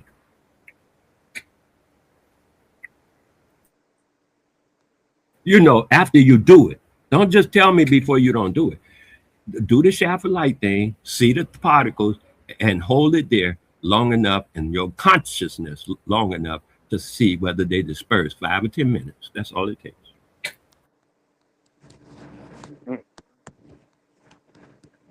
Man, shout out to Keith, man. What's up with you, Keith? Keith to jump on the line with us. What's happening with it, Claire? Salute, my brother Keith. Hey. Peace. Big brother Nasir, brother Greedy, salute to the brothers on the panel. I was listening to the conversation, man, and it was a pretty interesting conversation. I wanted to say that, reading something would be seeing something, but then, we got a comprehension of a thing, and it may be some things that it may not be some things that we know, but we know what we don't know. So like when the brother was speaking about space, and when he was speaking about, the earth being infinite, I think, I'm not here to prove nobody wrong or nothing like that. I just want to bring clarity. Like, we talking about 2 different things, because we talking about, even though space and time, like traveling, how far away something is, infinite, but we talking about how long something has lasted. That's 2 different things. So we have to comprehend that how long the earth has been going would be a different thing than how far away something is. So that we wouldn't be able to compare. I didn't say the earth though. Yeah, you making the wrong argument. I was talking. I said space. That's what they said about space. I know you come from Brother Sanchez channel, so y'all took that and y'all made the earth infinite. Please don't. I know y'all made the earth infinite over there, but it's the same argument that I was just, because you can't say that I. Because so maybe you didn't say. But this is what people gotta understand. It's no point of you making a whole point and going through all that if you're saying something that I didn't say. I didn't say anything about the earth. I'm making because I didn't finish. But you said that I said something that I didn't say. So if you're making a point off of something that I didn't say, then you're already wrong. So let's say life, bro. Let's say life. Okay. No, let's just say what I said. Just make the point off of what I said. If you want to speak on that, so say what you said. Rather than I said space. So don't. Hey, no. Keep no. All right, my bad. I know you got triggered by that. I'm my own motherfucking man, bro. I got my own but motherfucking all right. So I thoughts in my said mind. Key believes that the Earth is infinite too, but don't they also say that Who space is said that infinite? I believe that the Earth is infinite? You're making that argument right now. Nigga, I'm saying what I'm saying. What happened? Hey, Greedy, where's Greedy? Greedy, what happened, man? Greedy, what happened? Hold on. Everybody, hold on. Everybody, chill out. That's what I was speaking on earlier and shit. We got to stop getting sidetracked and stick with the information or the topic at hand and shit. Key, go ahead and finish what you were saying, bro. Don't even worry about anything. Don't even address anything Woke said. Just go ahead and finish. Get back to your thought, bro. Please. Greedy, can I say this just real quick? I appreciate it, bro. Hold on. Let him finish right quick. Let's just see where he's going with it.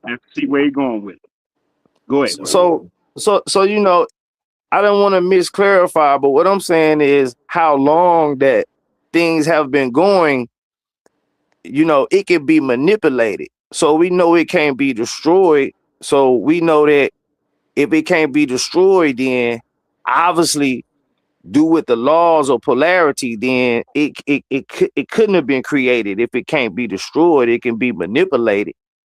That's the point what I was trying to get at, and how far away something is. We're talking about an infinite amount of travel space. Like it just keep going and going and going. I was talking about how long the Earth has been going as far as time. I'm talking about two separate things, time, and then we talking about travel space. What I was saying is we can't compare time with travel space. That was the point that I was trying to make. Because we can mind screw ourselves by doing that. That's all I was saying. Me into thinking that you were not trying to make a point against what you thought I was talking about. No, brother, no. You heard me say something about infinite space, and then I know you don't even believe in space, but I was talking about infinite space, and you came up here talking about infinite Earth.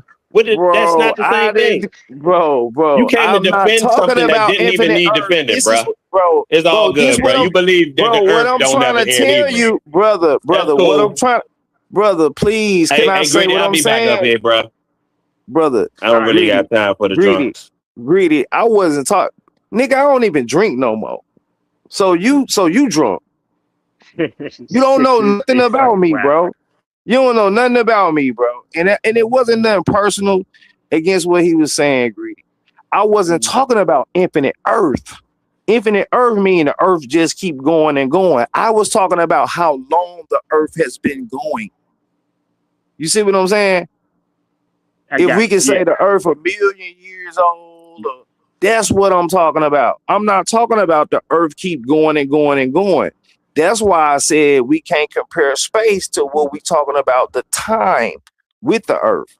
If the Earth is 1 million years or 1 billion years, or when did the Earth start? I'm not talking about that you can just keep going and the Earth don't never end. That wasn't in my conversation.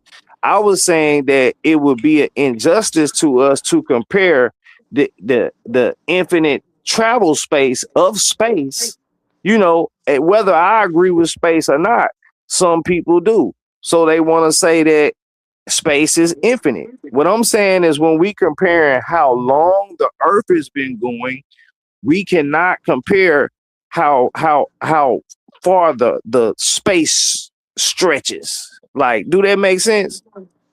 Yeah, I get what you're saying. Let me ask you this: Do you, in your mind, do you think that the Earth, or what they call the universe, you know, nature, all of that included, at any time had a starting point? Like, no, I don't. I don't. You know, if all right, explain that. Why you say you don't think so? I don't, because the Earth is energy, and I believe that energy can't be created or destroyed. I feel like Earth was made for us to come down in and have these experiences. I think this is something that's always been. It's like, you know, ask yourself what came first, the chicken or the egg? Like, you see what I'm saying? Right. So that's the conversation what I was trying to get to. I'm a flat earther. And I know that when I say infinite, you may think I'm saying how that the earth just keep going like a video game. No, that wasn't nothing what I was talking about. I was talking about the conversation that me and you having right now about time. How do I think the earth has been created? That's where I was trying to go with it. So no, I don't. I feel like it's just what it is. It's just what it is, because it can't be destroyed. If it can be destroyed, then we can say that it can be created. But since it can't be destroyed and it can only be manipulated, then I feel like there is no beginning.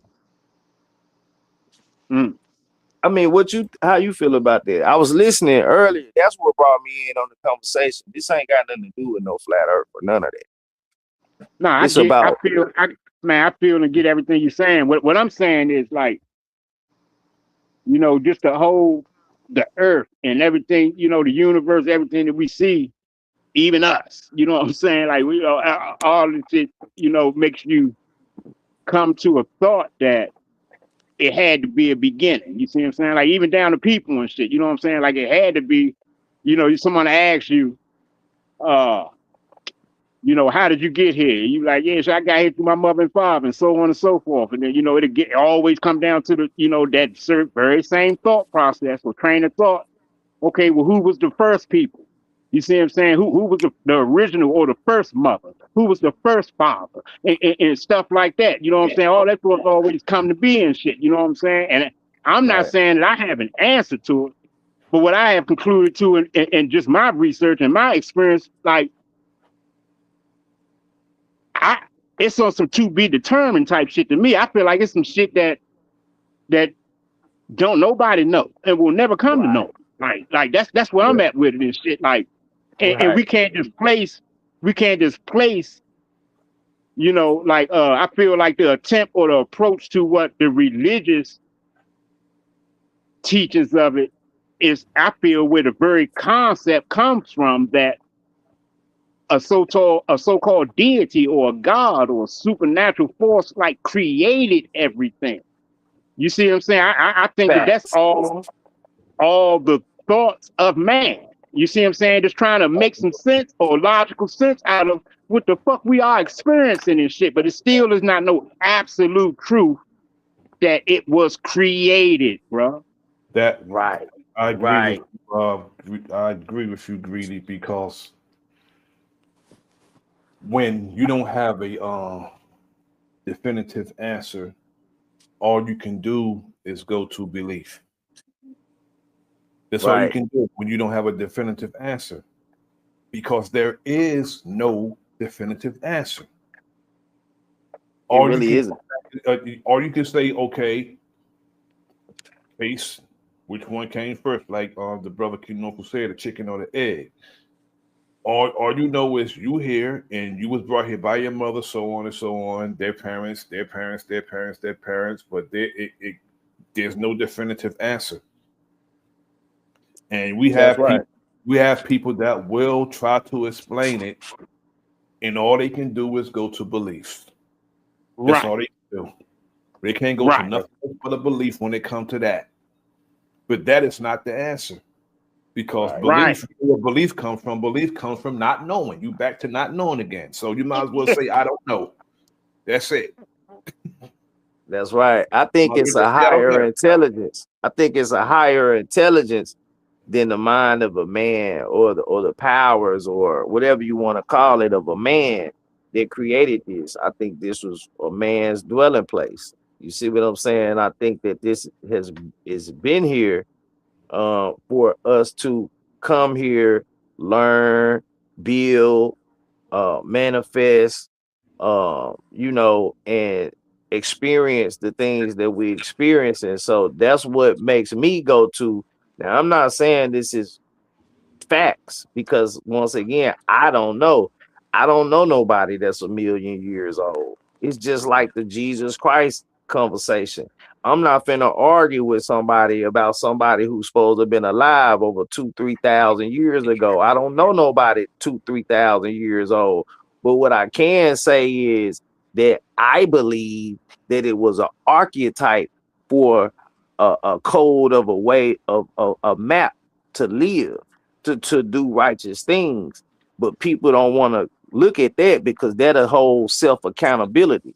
That'll take people away from the law and hold people to self-accountability. So people, instead of people being self-accountable, they would rather argue whether Christ was really a man or not and all of that. When who knows? You got to believe. One thing I do know, my brother Key, is there are several people who came and went, and Earth is still here. It's still here, man. I know that's for certain. That's for certain. Fact, that's for certain. So that's what I'm saying. I know that part.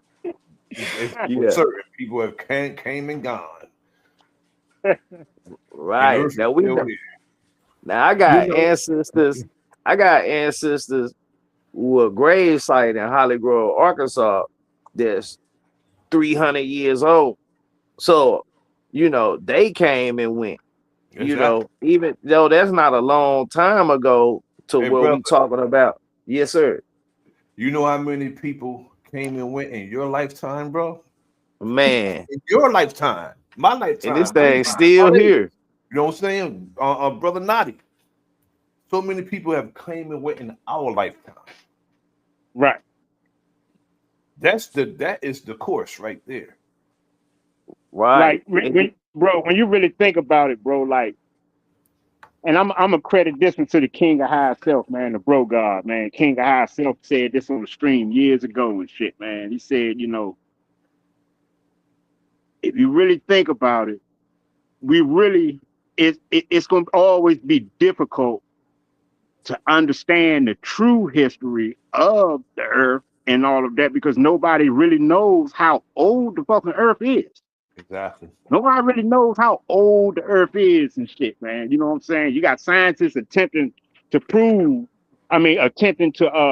give it a timeline, but even that's questionable. Yeah, definitely questionable. That's why I said earlier. Even that's questionable. That's why all I can say definitively, brother, is in the beginning, whenever that was. Can't put a year on it. In the beginning.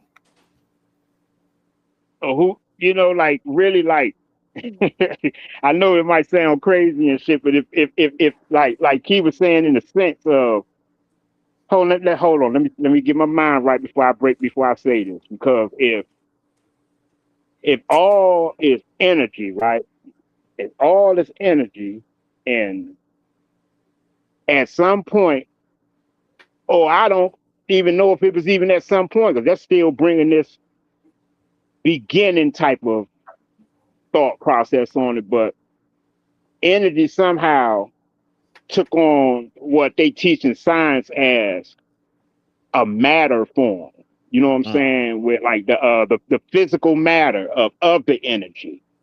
Like the energy is energy, and like we are basically what they would call in the earth, and everything else, the rocks, everything is basically that. Everything that's in the physical is basically like the physical form or matter of that energy, of that energy, which is the life.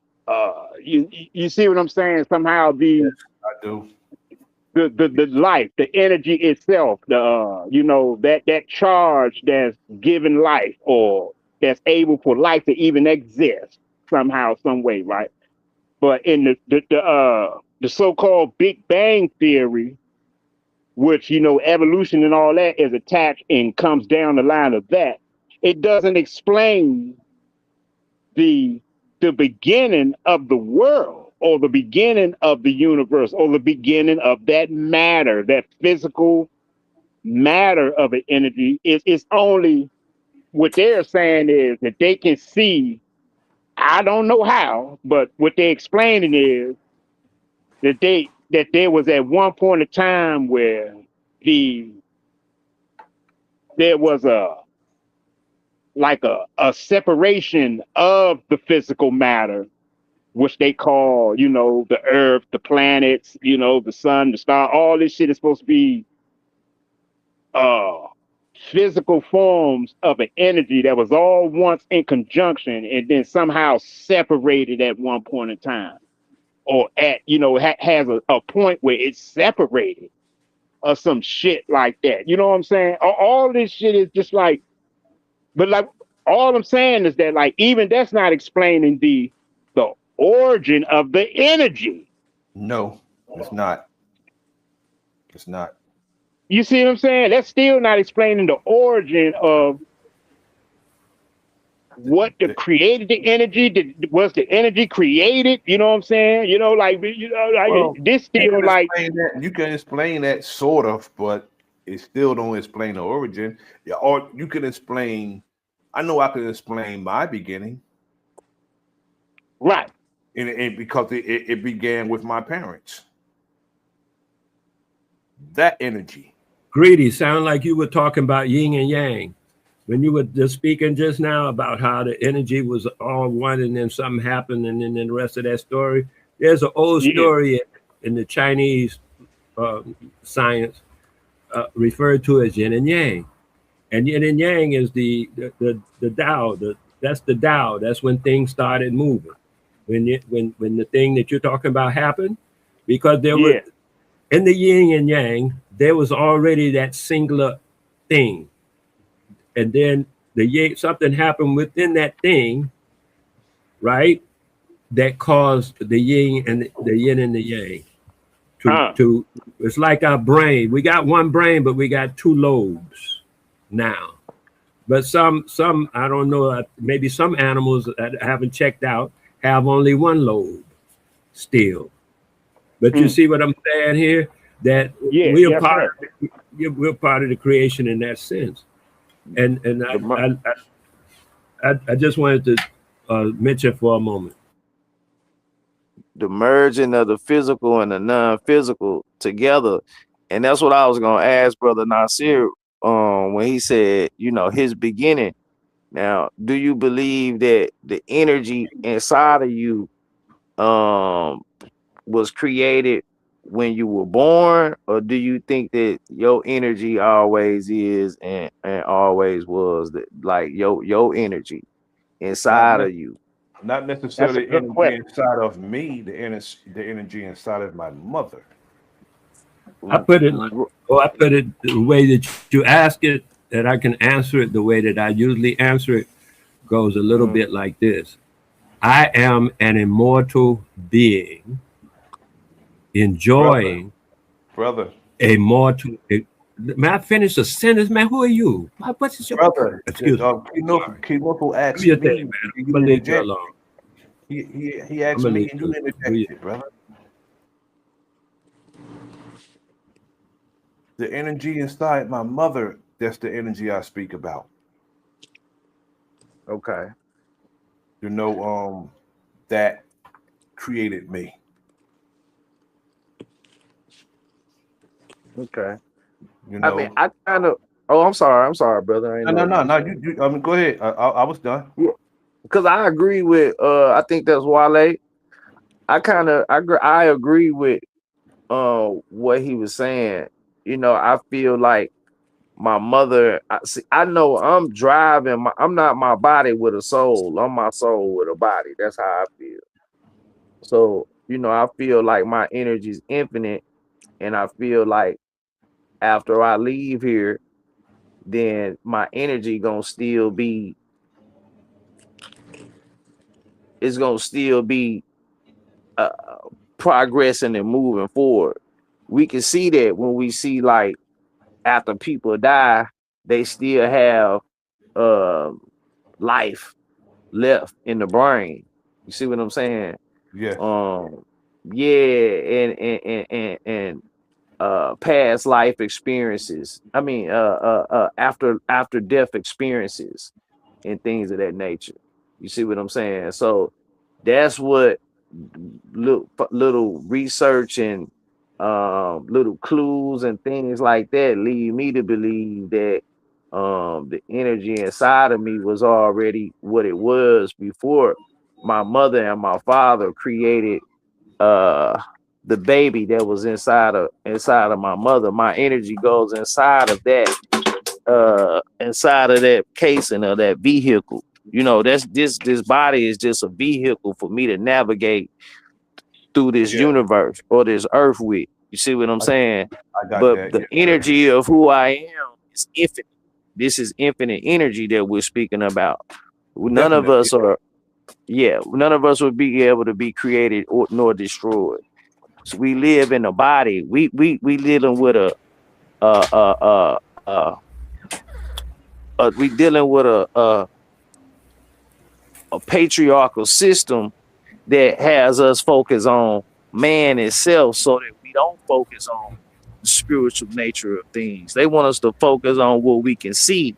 They don't want us to focus on the spiritual nature of things, because in order for a thing to come into the physical, it comes from the non-physical.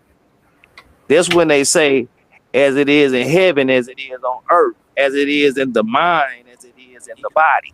So if they can keep us from thinking about the spiritual things, they can focus on the spiritual things, and they can control us like puppet masters in the physical and make us do whatever they want us to do. Agreed. Hey, but I got a question. I got a question to that. Keith. I got a question to that, because like you said, Pardon me, brother Greedy. Pardon me, Greedy. I have to go, brother. I appreciate you allowing me to come up and build with yourself and the brother. Gotta make it run, brother. But I appreciate this bill. I will be listening, brother. And thanks for the much bill. love, brother. Hey, thank you, man. Thank you. And I beg your pardon earlier for my behavior earlier. Yes, sir. Don't worry about it, brother. Peace to you, brother. It's always good talking with you, Wale. Naughty. Yes, I big up, brother Nasir, right? Yes, indeed. Yes, I bless up. Yeah, peace, brother. Be safe. I had a question to what you were saying, because I'm thinking about it. Like, if you come, like, if your energy, like, you know, some people call it the soul or the spirit, or case, you know, the thing, like you said, I agree with you that it's not just about your body, your vessel and shit. It's something that's driving that. You know what I'm saying? I agree with that. But what I'm saying is, the question I have is, if that energy chose to take on this physical, you know, appearance or physical matter to experience the physical, are you supposed to be trying to still be connected to the spiritual? If you understand that you are the spiritual that's experiencing what it is to be physical. So, you know, are you supposed to be trying to intertwine them? Well, I believe that if you keep if you do, then I think that it will make the experience more controllable and more enjoyable, if that makes sense. That way it'll be like letting somebody else drive your car. You in the passenger seat, rather than you being in the driver's seat going where you want to go. You're gonna be in your car going wherever somebody else wants you to go. And that's the issue with religions today. It's like having a Tesla and letting a Tesla drive you where you going and where you want to be, rather than you being in the driver's seat and having the spirituality and the mindset to manifest your own destiny.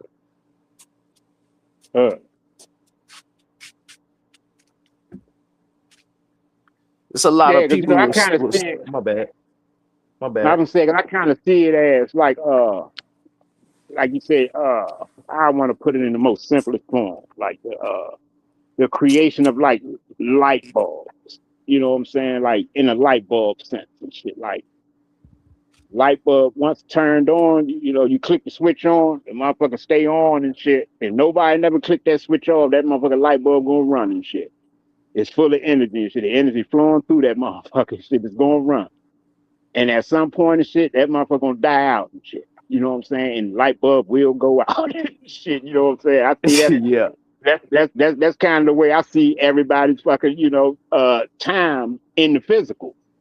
You see what I'm saying? Like you have a certain amount of time to experience this physical, which is the light. That energy that's charging this vessel, and at one point in time it's going to expire. You know what I'm saying? It's going to die out. Now, what I don't know, and what is very curious in many people's minds is, where does the energy go afterwards? Because if the energy can't be destroyed, just because the light bulb went out don't mean that the energy is gone. The energy's still flowing somewhere and shit, but we don't know where. Facts. And that was a good analogy too that you used with the light bulb. I would say that the light bulb would be a replica of everything was made based off of us. Everything when it comes to a speaker, a microphone, a car, a light bulb, all that was based off the knowledge of who we are. And I feel like everything recycles itself within the universe. Everything that was truly naturally made, truly what you would call naturally made, I feel like it has a system, a recycling system. I feel like if the energy came into the body and the energy became heavy from doing heavy things with the body, then I feel like the energy would stay here. I feel like if the energy came into the body and the energy was able to maintain the lightness, then I feel like the energy would be able to rise back up to where the energy came from, if that makes sense. So that's kind of like in a reincarnation in a sense, but I see what you're saying. Like you never know and shit, man.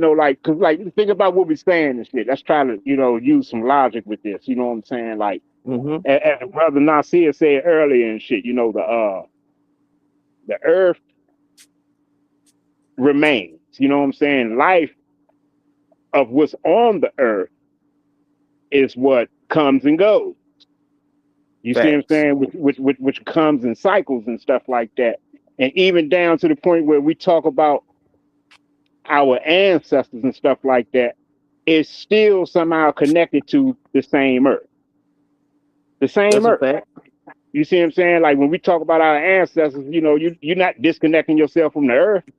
You keeping their memory alive in the tradition and the legacy that they left on in this same earth. Right. Ain't like it's a whole nother motherfucking earth or a whole nother realm or a whole nother world or some shit somewhere else or some shit like that. It's still connected to the same earth and shit, bro. So I believe in what you're saying. I believe in exactly what you're saying because this is the universe. So this is the one verse. You know what I'm saying? So, but when I think about the spirit or the soul, to me, I'm gonna say to me. I don't want to get here. I'm not trying to teach nobody nothing. I'm just saying my thoughts, my heart when I'm speaking. I'm not trying to teach nobody nothing or convince nobody nothing. So when I think about the energy inside of me, I know it's metaphysical. So I think about that energy like the air. See, the air we breathe, it comes out of the trees and it goes in our nostrils. But then when it come out of our lungs, it go back to the trees and then it come back to us again. So there's a recycling system that's taking place. That's the yin and the yang. These are things that are truly natural. You see what I'm saying? So anything that's truly natural, I feel like it has a recycling system. We're dealing with the law of polarity. And by us dealing with the law of density, I feel like if that energy came and it made itself heavy, then I feel like it would stay. And then we would get into the reincarnation talk, like you said earlier. But I feel like if the energy came and it was able to maintain a lightness, then it would be able to go back to where it came from and then choose once again if it wanted to come back down or not. You know what I had somebody tell me one time, bro? And it was a teenager too and shit, bro. Young brother, man. that I had coached one time, and he we was having a little discussion one time. We had a little meetup at a little pizza place and shit for the team. And they were talking about life and stuff like that, what they were learning in school. So they had me curious. I started questioning on certain things. And they were talking about reincarnation. It surprised the shit out of me and shit. Fucking kids about reincarnation and shit. And one of the kids said one of the kids, like 11 years old, 12 years old, bro. One of the kids said he think that that when he said when you die, I think when people die, that they come back to the earth and experience some other form of life in the earth. And I was like, dang, I'm thinking this shit like, what makes you think that? He was saying, because my mom taught me that just because the body dies doesn't mean that you die. Just because your flesh died or your body died don't mean you die, but you may live on in the world again. And she said that's what she believed. I was like, oh wow, like damn, never thought about it that way and shit. But it had me thinking for years on shit though, real talk. Like I could even see it. I have a thought process and shit, man, that the world is so vast and so full of what we would call creation or life itself in many different forms that it can also be a possibility that, your energy will experience all living forms in this realm, all of them. So Greedy, are you familiar with the what they call that? Damn it, the Dalai Lama? Are you familiar with that position of the Dalai Lama? Or you have any idea what I'm talking about? Nope, I've heard of that, but I don't know. I've never read it. I've never been into that. Nope. The Dalai, yeah, okay. Well, the Dalai Lama, that's one of them Hindustan type thing. Anyway, so what they do when the Dalai Lama dies, for the next 3 years, they go around the area in a concentric, how you call it, a spiraling circle to find him. They have tests. They go around and they find all the newborns since the death of the Dalai Lama, and they put the newborns through tests. And only one passed the test. It's not just a test like you can just give to anybody and anybody will pass it. They've been doing that for generations, the Dalai Lama. So they be looking for they say he left, he'll be right back. Is what I'm, referring to, a whole culture that's dealing with that as a reality. We're experiencing many forms of life. No, the Dalai Lama always comes back as the Dalai Lama. He don't come back as nobody else. No tree trunk or goat or something. The Dalai Lama comes back as the Dalai Lama. He comes back with his own information from his past. He is that same spirit. That's why they give him the test. They give the children the test. They may go through any amount of children until they find him, but so far, that's the reputation of the whole culture. They find the Dalai Lama. And you saw The Golden Child, right? With Eddie Murphy? Yeah. I think I've seen it when I was a child. I don't even remember what that was about. It was about one of these children. Yeah, I know what you mean. They studied the children. I can't really speak on. I have heard of the Dalai Lama. I do know of what you're talking about, but that's one of them things that's so far away from me. You know what I'm saying? I try to stay within my reach, but I have watched The Golden Child, and I picked up a lot of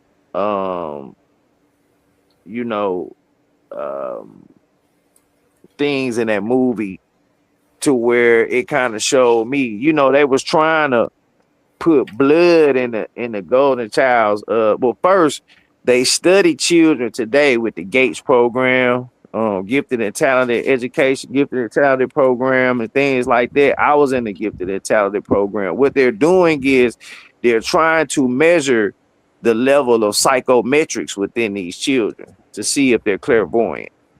That's what this is all about. It's not, so when they say gifted, you don't gotta be too gifted to remember what the teacher telling you to remember all the answers to put on the test. They're trying to measure the level of psychometrics within these children. But did you notice in the Golden Child, they was trying to put blood in that child's oatmeal so that the child can eat the blood so that it can break his spiritual strength down? Exactly. This part of why I even brought it up. The thing about that though, is this key? Yes. I'm speaking key. Yes. Have you ever seen any of my videos? You could press the thing and it'll take you to my channel. From chat, just hit my name. When you see I post something, just hit the @Wale0.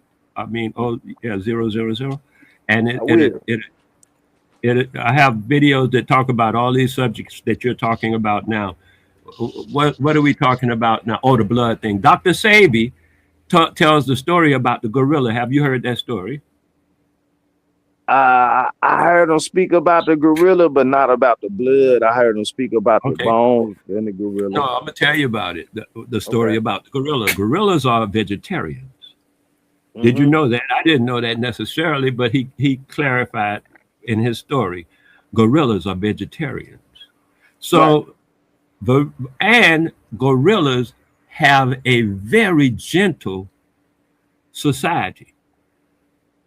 Meaning they care for one another, they take care of each other, that kind of thing. They have a very willing and giving society when they just in their regular society. However, the same people that you're talking about that was just checking the children, and I noticed they're doing a lot of that psychometrics on the children. I got a lot of that too to talk about with you if you want to go through it, because they were doing cartoons and stuff where they were having children do certain things, talking about do this magical stance, do that magical stance, and stuff like that, because those things matter. Anyway, they gave in the zoo, they would take the food of the what they call them, the gorillas, and just smear it with blood. Just smear it a little blood, and kept giving a little more blood each time. Right? And they didn't give it to all the gorillas because they were doing scientific research. The gorillas that got the blood became very aggressive, changed their whole social structure. It was all chaotic and everything. And the more blood they got, the more aggressive they became with each other. This is the story about, you can check it out. I mean, Sebi used to talk about it. That's Sebi, the only doctor I've ever had that I have not outlived. I've outlived all my other doctors. I even had a Chinese doctor. I outlived him. I have outlived him. I mean, he lived so long, and I have lived longer. Sebi, the only one I ain't reached yet. But he talk about that blood thing. That's why I'm very cautious about eating meat. I mostly eat seafood.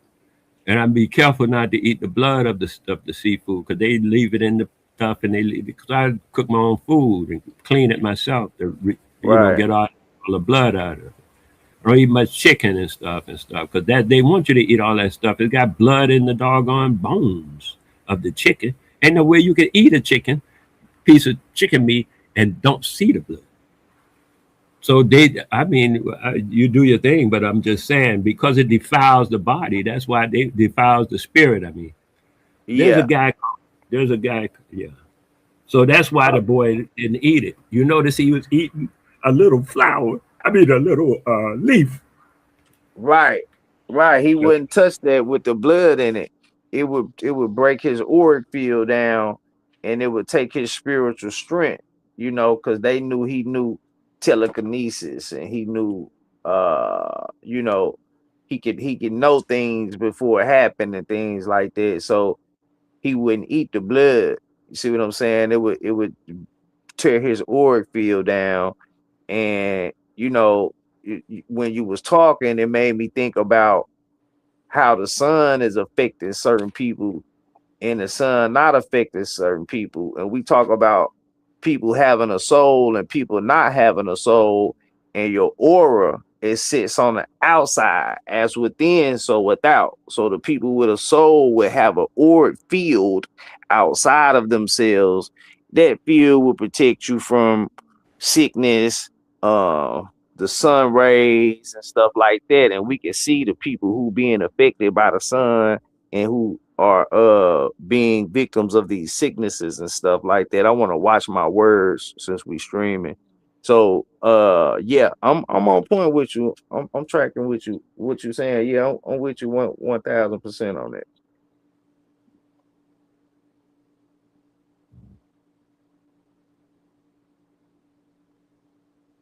Oh yeah.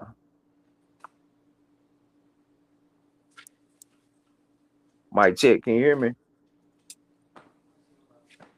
My thing is mute. I didn't know if you were going on to talk with someone else or not. Because sometimes I have to be talking a lot.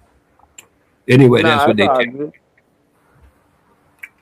They be like, you got all this stuff. But you know, another thing came up today. Culture, right? So when people say, ask me any question, I tell people all the time, ask me any question, I'll answer it. If I don't have the answer, my curiosity is so acute, I'll find it. So it took me like 12 years one time to find an answer. But I do usually find the answer. The idea of it is like this. The answer exists. It's just whether you know how to get to it. Like, okay, I was talking about electricity, atmospheric electricity. Are you aware of atmospheric electricity? You are, yes? Maybe not in the terms of the labels on the title that you use. Okay, I mean, I'll tell you what I'm talking about. There's a static amount of electricity in the atmosphere that measures about 25 volts per square meter. Yes. Are you familiar with that? Yes. So every square meter there's 25 volts. That the lightning flows through those this atmosphere, this atmospheric atmospheric electricity is we visualize it. I mean, we actually see it in the form of lightning, but that's still the same electricity. It's just able to move in such a way that we see it with our eyes because we don't see everything. You know that already, right? Right. It's a grid already there. Yeah. Yeah, it's a grid already there. You can see it when it get like too hot. You see the heat waves, and I know what you mean. Electric, the lightning bolts, all that go off that grid. I know what you mean. I'm saying us as people, we have a limited amount of visual acuity. Are you understanding me? Some animals can see things that we cannot see. Some animals can hear things that we can exactly what you're saying. I can see things in the light, and I can see things in shadows as well. Shadows as well. Yeah, I'm clairvoyant. I know exactly what you mean. Okay. Well, I'm empathetic, so that's why. Go on, please. No, I got you. You know, you can see. Well, animals can see these things like because they got a different you know, their eyes are adjusted to. They senses is different. The senses but they can see different spectacles of light. You know what I'm saying? Yeah. So they call it spectrums. They call it spectrums of light. Yep. Different spectrums of light. Okay. And they can see specters because you know what a spectre is, right? Not by title.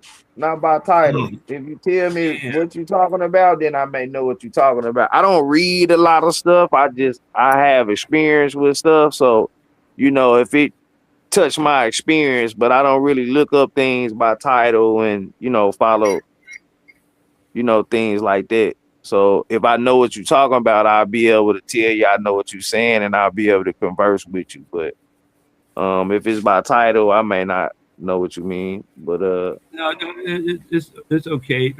A specter is a ghost. A ghost. Well, yeah, Just I know what sure. a ghost is. yeah. Yeah, but yeah. But it's a certain kind of ghost that is visible into a certain kind of light and form. Sometimes people can see it, sometimes people can't see it, but dogs can sense that it's there. They see it, I don't know, but they can sense, they are aware. Different animals can see it or be aware of it, where people cannot, especially, modern people with television and all this stuff in their ear all the time. They don't see or hear much at all. So, Right. so the idea is that there are different things that are really happening. They actually exist, but people will say because they can't see it. And usually they only are talking about themselves, because you say, well, I see it. They say, oh, you crazy. Because if they can't see it, they say it doesn't exist. It's unreal.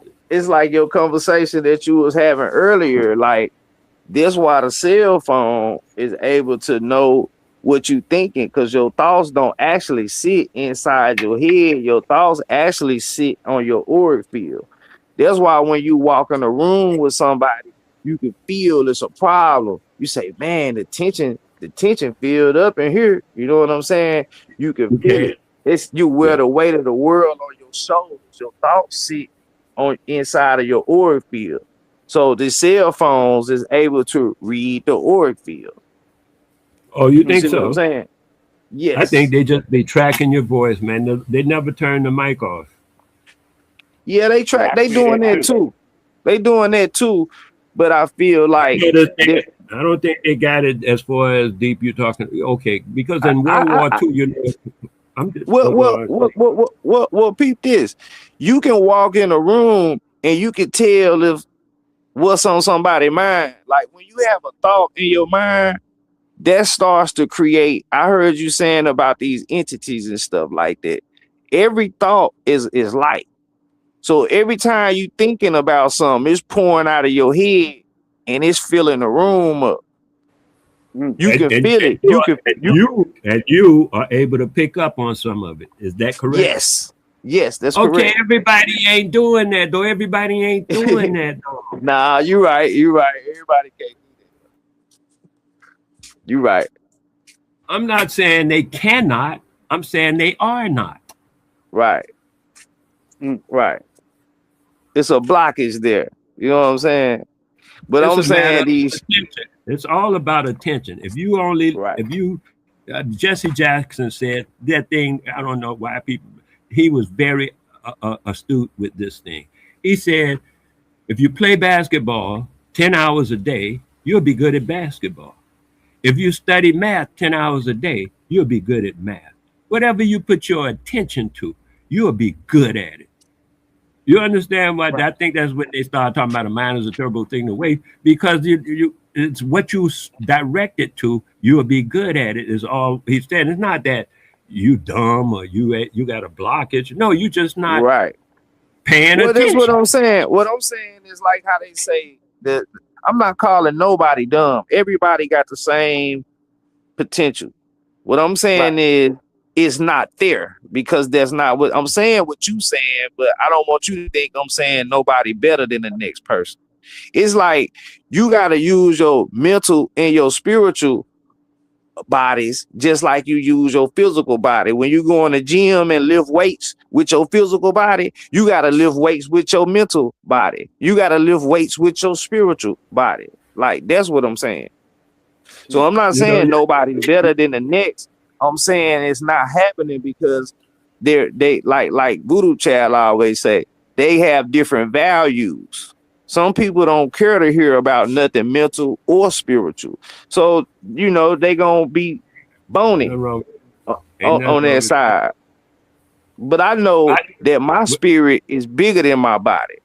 You see what I'm saying? I know I'm a giant when it comes to spirituality, because that's where I put my work out at for years and years and years. You see what I'm saying? Since I was a child. But everybody not doing it like you saying, but I don't want nobody to feel like I'm saying I'm better or nobody else is better than nobody. I don't really This is my life. This is who I am. You know, even everybody who know me know that I've been on this, what I'm on right now. So I didn't just wake up in 2015 and start searching stuff on the internet and looking it up. I grew up around people like this. My grandma like this. My great grandma was like this. You see what I'm saying? So that's why I was saying I may not know by title or you see what I'm saying? This is just who I am. This is how my people is. Like nature things, spiritual things and stuff like that. I grew up around it.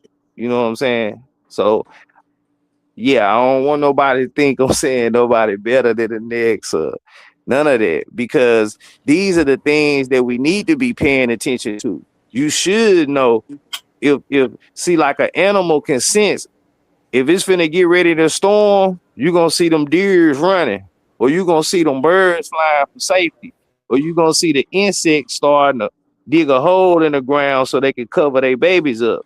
Like these are the senses that we can have too. But a lot of people watch TV. A lot of people eat these foods that have their mind. When I say blockages, that's what I mean by blockages. There's distractions taking place that people are more that value more than being able to pick up on signs and senses. Let me give a shout out to my good brother Charles Johnson. I seen Bucky Wingo at tapped in. Shout out to Wingo and his Wingo Tribe and my homie, my cousin Warfare Kate. Man. Shout out to Warfare Kate, man. Good to see you and shit, cuz. Salute. Salute to all three of them brothers, man. Salute. Peace to everybody that's in the chat room tapped in, man. Yeah, this is a good build, man. But yes, sir. We done had a few of them lately and shit. I've been live, I want to say, for the past fucking 4 or 5 days and shit straight, bro. We're back at it and shit. I told myself I'm gonna go live every rising with the Grand Rising America. I'm challenging all God, especially, man. Like I'm really doing it for the purpose of recording the study of the psyche of people who believe in Christianity and Islam, mainly in America. It's going to be a study that I'm trying to put together and shit of the psyche, the mentality on people who believe in that. You know what I'm saying? People that's waiting on, Jesus Christ, people that believe in that they are Israelite, or that they people is Hebrews, or that they, you know what I'm saying? And, people that believe that everyone should be baptized, people that believe in the Trinity, the Father, the Son, the Holy Spirit, people that believe in the Surah, people that believe in the Hadiths. Yeah, I want to really do a survey, clinical study on the mentality and the psyche of people who believe in these monotheistic religions. Social experiment, huh? Yes, sir. Yes, sir. I'm gonna do so the challenge is open every day for anybody who believe in that, to just come up, and give us an understanding. It's not for me to debate you, actually. I'm not trying to have a debate. Just want to ask you some questions and see how to, just give a testimony or give people, especially the youth, the understanding on how you came to conclude yourself that it is real. Facts. That's dope, man. I've been listening to you too, and when I get the time, man, I've been tapping in. You'll see me in the chat. I just kind of been away from YouTube for a minute, doing some personal reconstruction. But you definitely need it in the community, man. We definitely need a logical thinking channel like yours, man. To be on. So, I'm happy to see you tapping in, man. And I'm gonna be tapping in with you when I get a chance. I'm going to do a stream later on. You talked about people waiting on Christ.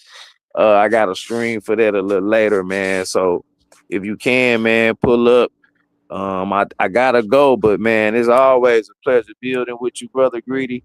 And 1,000 pardons, man, for the discourse earlier. I just wanted to bring a little clarity, man. So it's always peace and love and respect to everybody, man. Salute, man. Peace and power. Likewise, bro. I definitely will tap in. I'm gonna share the stream. You already know, support the channel and shit, man. And just I may even jump on the build if that's the style you're doing it and shit. You know what I'm saying? Just, yeah, I definitely will tap in and support. Appreciate everybody that's what I'm saying. That's tapped in it as well. You know what I'm saying? Because like it's this thing and shit. I'm gonna say this. People. I've been under the impression that trying to raise the consciousness in the youth, or at least keep them from getting sucked up into the traditional cult of Christianity and Islam, that I need to have some type of alternative or something that I need to be, like if I'm taking this away from them, then I need to be replacing it with something. Let me say this for the record, man. When I'm replacing it with, it's not actually replacing with anything. It's actually protecting them from being indoctrinated. You see what I'm saying? Yes, sir. That's the purpose. It's to protect them from being indoctrinated. Facts. You see what I'm saying? What you replace it with is yourself. You know, you got health. You got health. You got mental health. You got physical health. You need spiritual health from all those years of indoctrination damage. You know what I'm saying? So there's a repairing that needs to happen now. You know what I'm saying? Yes, sir. And I'm telling you, I'm singling out those two religions because I'm in America. If I was somewhere else, it may be something different. But I'm in America, and I realize that these two have a huge impact on the people. You know what I'm saying? Have a huge impact the way it creates traumas. You know what I'm saying? It creates disunity. It creates division. And, and if all of that is going to be the case, and people seem to think that there's nothing we can do about it and shit, no, there actually is something we can do about it. There's a solution to every damn thing. Shit. Don't tell yourself that it ain't no fucking solution to it. It definitely is and shit, man. It's to raise up a generation and shit that continuously keep it in question instead of regurgitating it and continuously recycling it as if it was always stamped to be certified true. No, that's why we want to get the evidence on record for the youth to be able to come back and look at and study amongst themselves the mentality of people who believe in fairy tales, people who believe in, mythical saviors and deities and stuff like that, and show you how they have never proven it to be truthful or real to themselves, right? Never proved it to be authentic, but they have the strength in them to go out and teach it and regurgitate it to even their children that come up behind them. Spreading poison. Yes, sir, man. Hey, I appreciate you, Greedy. Man, salutes to you. I'm gonna support, man. I'm gonna share this thing on Facebook. I'm gonna share it on YouTube. Salutes to the chat. Salutes to the panel. Wolf AK, Wale, my brother, Big Dog Philly OG. And hey man, I'll catch y'all on the next one. If y'all want to come through later, I'll see you. Peace and power, my brother. Peace and power. My brother Woke. Salutes to Woke, man. I'm better today, man. So let's start fresh, man. And salutes to everybody. Much love and respect. Who is this? Key? Who's this? Key? Oh, you have a channel. You have a channel under the name Key. Yeah, Key Norfolk. Okay, I'll check it. Yes, sir. And man, I see y'all, man. Peace and power. Peace, bro. And shout out to Wolf AK, man. What's good with it, cousin? What's up, bro? I said, goddamn, Greedy, where you been, nigga? Yo, what's up with it, bro? Chilling, man. I've been seeing you last couple of days or whatever, but you was, I've been out the loop a little bit, but I ain't been seeing you, so I was thinking about you like some months ago, like, damn, I hope bro all right, man. Last time I know you had some personal things going on or whatever. I'm like, man, I hope they ain't wrote my boy off, you know what I mean, and got him out the game, but it's good to see you back, man, so I just want to come chop it up with you, say what's up, man. Likewise, bro. Likewise. I've been catching up with you and shit. I see you've been doing the shorts and stuff, with the knowledge, the wisdom and all of that. Yeah, I've been tapped in. So Any of them likes that you see on there, of course, is one of mine and shit, bro. If I didn't comment and shit, bro. So yeah, salute. Good to see you and shit, man. Likewise, bro. That's what's up. That's what's up. Yeah, I be fucking with the little shorts. You know, sometimes I got a creative spirit. So I like to make stuff. So, you know, if something come to my mind, I make it right then. If I see something that I think I should know how to do, I try it and I do it, and then I get bored with it and I do something else, man. But, you know, appreciate you tapping in with your boy, though, man. Yes, sir. Now, what y'all got going on around here right now, man? What's happening here? Oh shit, man, we've been all over the place actually and shit, man. I think we been talking about, man, we done touched on a few subjects and shit, man. Like I said, the reason why I've been going live every day because I've been posing a challenge to just have people come up here and, you know, and basically edify the youth on why we should continue to uphold Christianity. Edify the youth on why we should continue to teach, you know, to invite our peoples in the church and stuff like that. Edify the youth on why we should continue to, you know, to welcome our children into the mall. You know what I'm saying? And accept them around, you know, functions and shit like that, because we need to rule out that psyche, man. Real talk. It's got to start somewhere and shit, man. You know, somebody got to start doing some shit, man, to really like bring some solutions to some of this shit, man. And this is just my attempt. I'm not saying that it's a guarantee it's going to work, but I'm at least attempting to start somewhere, bro. That's what's up, man. You got to try, man. You never know. Shit might work. It might roll you off into something else that work even better, but you got to get started. So shout out to that, man.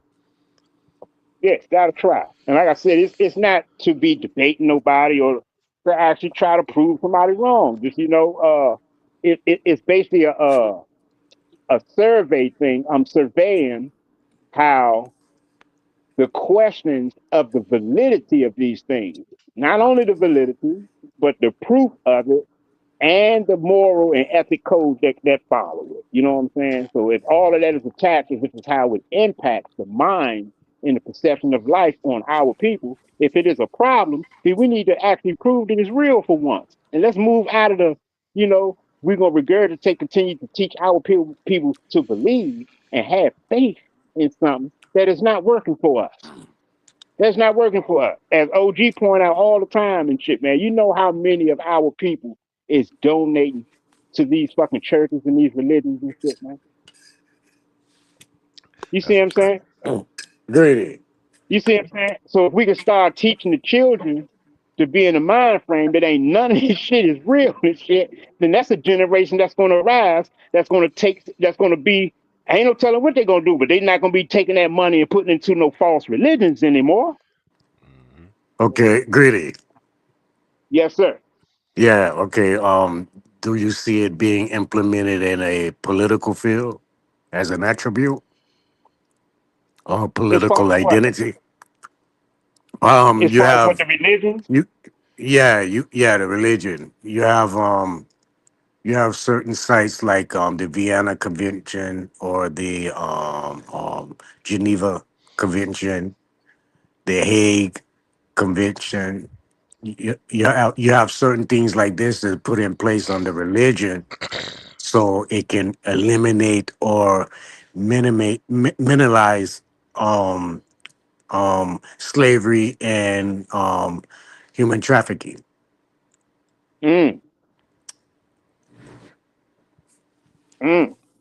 That's something different.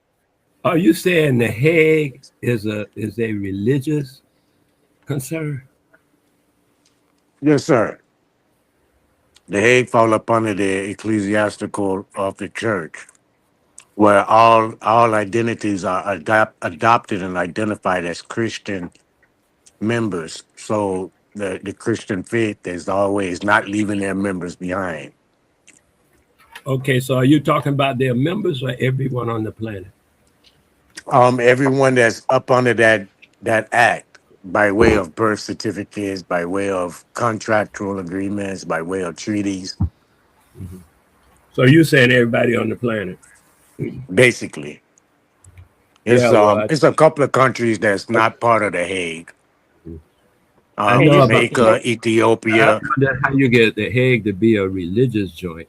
Not to say that it does this, it does that, but all the international law and all that kind of stuff. But how do you get it to be a religious joint? Because I know all different kind of religions that are part of the part of the that constitute that situation. You Right. know what I mean? So All I'm relig- trying to why you all and then religions, all religions are codified and identified under the Catholic well Church that's just the Catholic by the Church document. doing their thing though. Yeah. They So if all somebody got relig. your name. Excuse me, I'm trying to just understand, cousin. Before you Go ahead. pass me up, I want you to clear up this fact for me.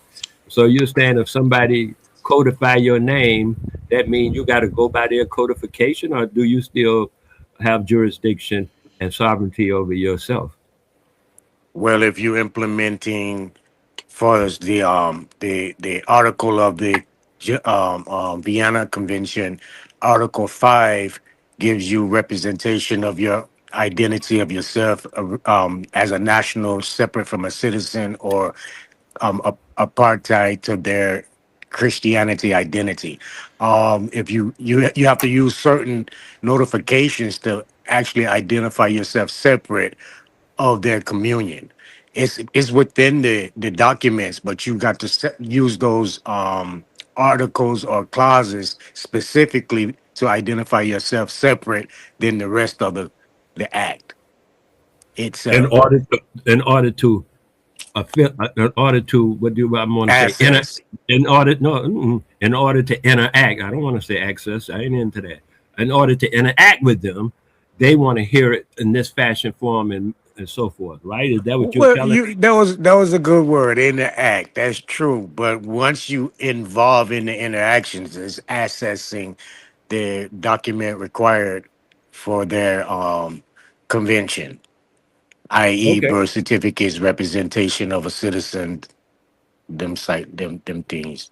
If that's the thing, I don't have to have those things. All I have to do is use their verbiage to interact with them necessarily.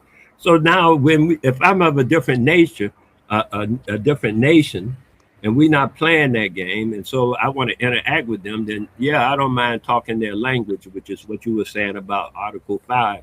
That's talking their language. I don't have to talk their language, but when I want to interact with them, I will refer them to Article 5, just like I would do with a Christian if I was talking to them about something and I could relate it to their language of Christianity. I would relate it to that, but I ain't gonna never become that. You understand what I'm saying? So even though I'm relating to the Hague, don't mean I have to be part of the Hague. Neither does that mean I have to accept the ways of the Hague. I am Well, of again, I'm of this not. I again, am in first in not. line, Mhm. is first in time. So when you don't What's have a that? separate, Oh wow. Go ahead, man. Do your thing about when that. you don't Just have a separate, when you don't have a separation, as in notification that there's a separation from the living man compared to the corporate entity, and you're identifying the corporate entity. It might be funny, but it's fact. It's called Privacy Act. It's called self-identification. If you don't do these things, you're perceived under the Presumption Act to be part of the affiliated membership. Can I ask a question real okay. quick? I agree. I, so far, I agree. Hey, What let about me that? ask you this now. Let me Because ask you this, Naughty. I've Those notified them myself personally. let me ask you this, Naughty. Those them groups you mentioned and shit. Were you basically saying and shit that they are, even though they under religious sects, maybe, but they actually doing a good service for the people? Yeah, for the public. Yeah, that's That's yeah, what yeah. Islam I do. get Same, that. same. I get that and Yeah. shit. Yeah, and there ain't nothing bad I can say about that. The only thing I would question is and shit is that you mean to tell me and shit that we have to operate under a belief system, or Exactly. is that what's needed in order to empower us to make these things happen for ourselves? Like we That's can't do this on our own without that. You see that's what I'm what saying? these type of identities is what's needed to operate in public. You can do what you will in private. You can even state that you're in private through their encompass jurisdictions. Just to You can teach your state kids, that just to say we not religious, you got to do all of that just to not teach your kids about Jesus or Allah. Yo, this seems like a lot just to have your own ideology in your house, man. Like, Can you turn up your microphone a little, man? Check. Okay. Yeah, I am kind of low. All right, bet. Yeah, this just seemed like a lot of hoops because Greedy was just saying, you know, he want to chop it up with people and find out, you know, or at least lay the facts on the table, let these people explain why they believe in, you know, whatever it is that they believe in, because we don't think it's a good thing. So that's the whole reason for that. And then you was like, all right, well, you know, are you going to do this in some sort of political form? And then you went to The Hague, and then you and Mr. Wale went talking. I'm like, all Greedy was saying, we don't need to teach the kids about Jesus and Allah. And I think this is something we should be able to do and just have these regular conversations about it without having to do all of this, you know, the paperwork and the political, you know, circus that Ross is talking about. I just don't see why it has to go to such a difficult extreme just to teach your kids what you want. Well, it's pertinent to the whole concept of the idea. Most people believe that religion is an imaginary God, but really and truly, religion is a form of banking in public. That's what it is. So if we don't identify the true nature of it and address it as such, we're gonna continually be mesmerized by magicians and magical teachings. I don't think most people look at religion like banking, though. I don't think most people practice it that way or see it that way or even understand it that way. He's saying he know that. He knows that. Most people don't see it. Why do we need to know that? Right. Because he's saying that's what it actually is, though. But most people don't see what it actually is. And I wanted to ask you a question, Ross. Are you talking about maritime law? Oh, Lord. No, it's true. Listen to what I'm saying, man. Maybe you don't follow, but I think the Ross will follow what you're saying. Ross, do you follow? Are you talking about I follow. First, let me get the elephant out the room.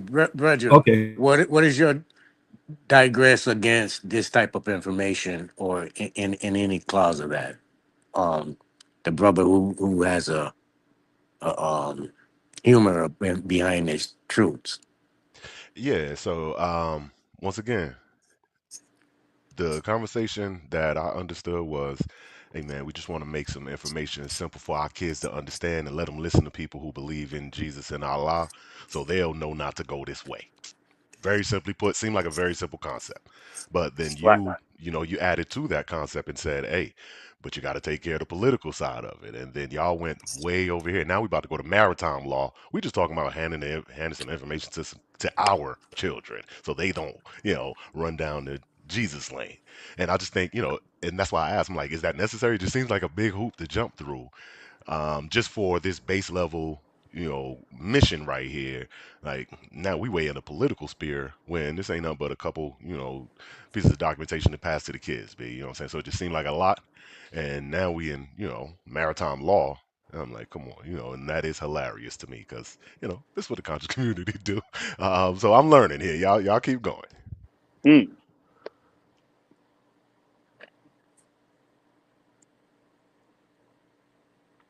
Well, I, for one, at this point, like your attitude. Now, will you answer my question, Ross? Yes, could you repeat it? Because I want him to get that off his chest. We understand you, brother, and I appreciate you, and I do appreciate your attitude towards it also. I was asking when you said something about you said something relative to law, and I said, are you talking? Oh, you said because most people don't realize that it's commercial or something relative to that, and I say, oh, are you referring to maritime law? And that's what I was waiting on you to answer. Well, that's going to be one of the steps of laws to get to the point we're at now, along with trust law, real property law. Oh yeah, that's different. Okay, we talked. Yeah, all of that stuff is individualistic.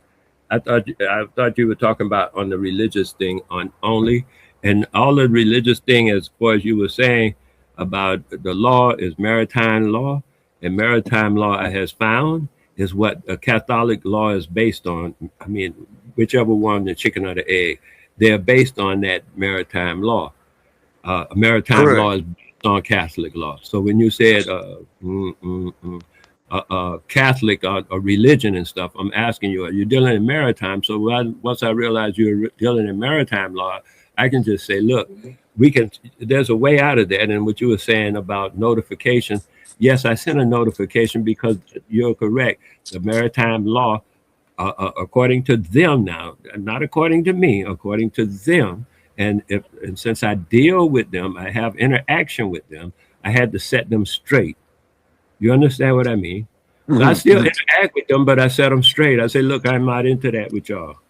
Well, let me say this. Go ahead. It is stemming from ecclesiastical law or biblical law, again in banking, which today, as I'm gonna try to explain this for the brother too. In one, our children might have to can get rid of the Jesus and the Allah, but in when I say political, I mean in public. When they're dealing in public, there is certain rules and regulations that's obliged with being identified in a public venue or being in action of public. And so when you go through this public venue, you're gonna deal with certain magistrates, entities as justice rulers or regulation providers or mediators or arbitrary conducting environments. So your children and I and you as well are gonna be dealing with the judicial system. All of the judicial magistrates and ALJs and federal judges are subjected upon the canon law. Where if they're put up under any scrutiny, it wouldn't be a constitution, it wouldn't be an oath, it wouldn't be any of those formats. It would be directly upon the canon law. So this again falls upon the maritime, falls upon the admiralty, falls up under the ecclesiastical by way of priesthood. So the daily routines and the daily laws that we go through, the statutes of states that we go through on a daily basis, have to maneuver, are implemented by way of a religious identity, whether you like it or not. That's perfectly fine. And that's just so these are two different teachers. Like, obviously, you could teach your child, what you want them to know as far as morals, character, attitude, and ideology or religion. You have the choice in that. And if you don't want them to go down that way, then there are things that you teach them and don't teach them. Just like, if you extend it to say, well, religion is also a part of society and they're going to have to deal with that out there, you got to teach your child how to maneuver in society regardless. So, I don't think the one is necessary without the other, or should I say, you can't have one without the other. Like, both of these are going to have to be addressed. Both of these are going to have to be addressed. And what Greedy was trying to do was address the simpler one, the easier one, seems like to me. And then, which led us here, we are now looking at the more difficult one. And I think they're both got to be done. But, if we can help the homie out on his current mission, I think we should lock in right there and provide information that'll help there. Now, while that is valid on the other side, what I mean, that ain't really the mission at hand, as far as I understand what my homie Greedy was saying. And, so salute to it being necessary, but that's where the confusion came from for me. That's why I originally interjected, because I was like, I think we're talking about two different things, and one's easier than the other. Well, I do understand. I do understand the easy part. We do have a habit of taking the easy road out, but that easy road on the religious conversation could only be one or two ways, or one or three ways. I'm sorry, with it as going with the testimony, or Gnostic or atheist in general context of a conversation, right? So it's only a three-part conversation that's not really mental thinking capacity. It's just verbal and heartfelt of an emotion type of conversation. But when we get into the tactics and the difficulty of the subject, it comes into a more depth conversation as into the politic area. Depending See, on this what is why subject you're talking I'm about. trying to do. Listen. This is why I'm trying to do this, because this is actually knocking it all out. This is knocking everything out the ballpark and shit for future generations, and I'm gonna explain why. It's like you said, is you're breaking it down into like what it's all gonna come down to is the political powers that have control and power over certain facets of the economy, the ecclesiastical laws and everything that what is tied to and shit. Once we raise the future generations in the understanding that the very teachings or the authority of the root of the power is not even real, then you would Hmm. knock out all that shit. All that shit will start dying out. It start fading out. There wouldn't be no such thing as no ecclesiastical law because there ain't no such thing as no deity that created the ecclesiastes. It wouldn't be a such thing as that anymore. All that shit will start to cease to exist. So this is why this is for the children to understand that the power or the authorityship that's actually controlling everything is attached to the deity. It's attached to the deity the same way it always was. You know what I'm saying? In order to apply and implement fear into the people's mentality of not breaking or obeying these laws, which we set for you, these guidelines and shit. You see what I'm saying? It's all backed by the authority of the deity. And it is You it see what I'm is saying? a non-consensual intentional placement. I do agree with that. But again, there is another side of the playing field that they have in their own script that we're ignoring. We're not really adopted to in knowledge. I.e., part of is citizen versus national.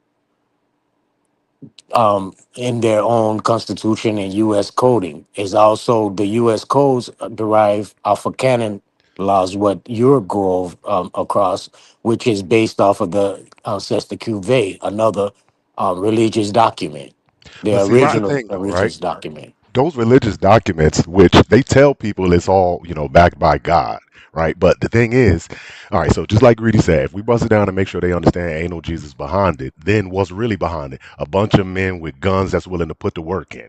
That's the Right. part we ignore, okay? It ain't just the fact that they talking about it and they still saying it. Yeah, they can say what they want to say, but if I know ain't no divine creator, then who else is giving them the power behind this? The Let me army. ask. Let me But ask you what's stronger something. than the Bible, though? I mean, Uh, what's stronger than The a army gun? of No, the. what's stronger than a gun, though, brother? You tell me. Wait a minute. The pen and the paper. But it's backed by men with guns. Do you But not that's Okay. understand what that? starts it.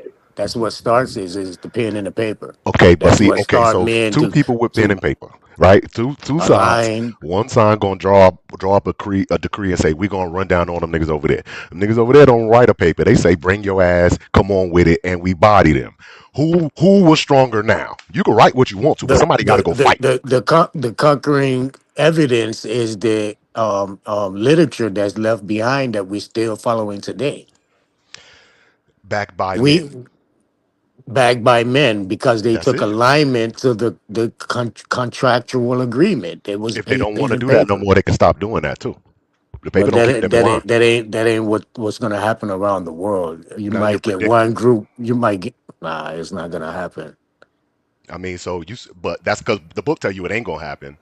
may They Well, I tell ask? you it evidence should happen, evidence of and there's no international way around it. trade.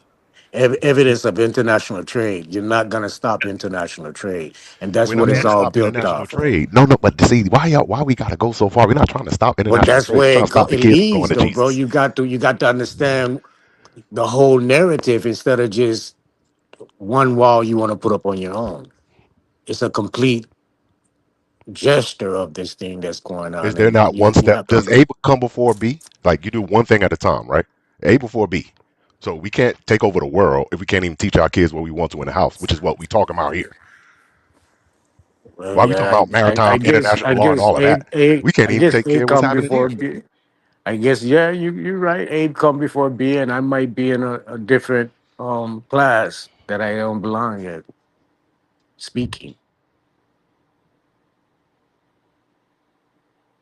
Now, when we deal with maritime law, I thought we were dealing with the law at sea, not on land. And see, this is where they took the That's a conversation go fact. way, way That's left a from the babies. We ain't but talking about the babies no more. Right. but the babies need to know this information so A you can be before B, B before C, C before D. so if we don't talk about this information to the people who's going to give the information to the babies, they got to know from A to Z, not just talk about A. Right now, I'm hearing from you that you want to just speak on A. Well, that's a childish level. We're not children right now. We're the adults coming This is together for with a. children. This is for Didn't children. Philly ask? That was OG Philly. I didn't know you were here, man. How you doing, OG Yeah, Philly? OG Philly. OG Philly asked a question. I would Yeah, like to hear the answer. Will you yeah, Grand mind, Rising, King? everybody. Would you yeah. mind, King, Please. that Philly's question gets answered? Is that okay? Yes, OG Philly, you are Is very that okay? correct. Come on, man. Don't be like that to me now. Damn. You know, I don't play well with people. Greedy man, it was good chopping it up with you, man. I don't want to get the elders in their feelings. You know I don't play well with people, man. It's the wolf, man. I ain't came to play with nobody. So I'm gonna go ahead and get up out of here, man, and let the elders cry about it. Y'all be cool. Peace, brother. Peace. Yeah, well, be yourself, man. Go ahead and ask the question, OG. I like to hear the answer personally. Yes, OG Philly, you're correct.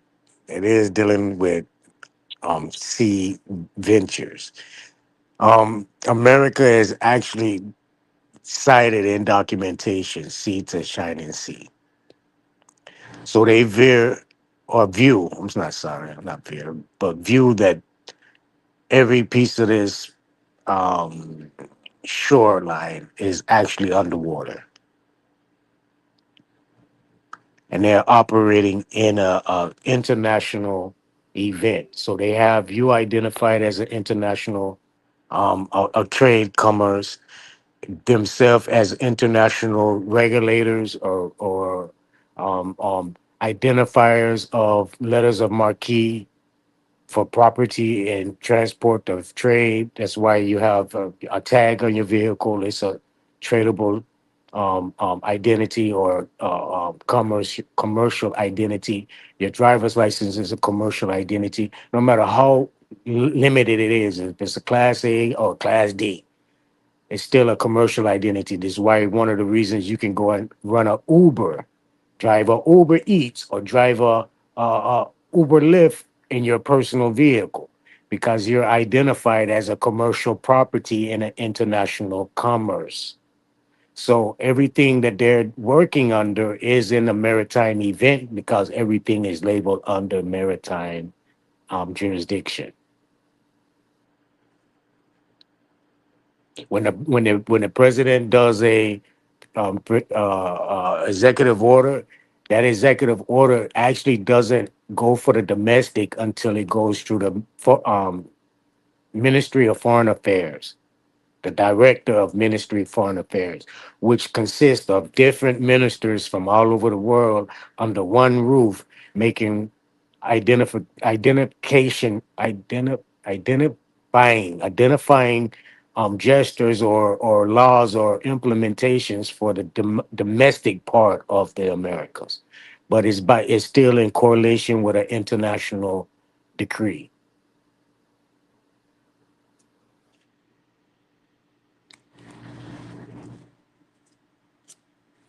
Well, and yet America is talking about ignoring international law altogether and The Hague. So how does that fit into your description of what's going The on? individual that's promoting that type of language is a individual that's recognizing the republic, the stance of the republic, the laws of the republic, common law statute, and the rights of the people of the indigenous people of the land.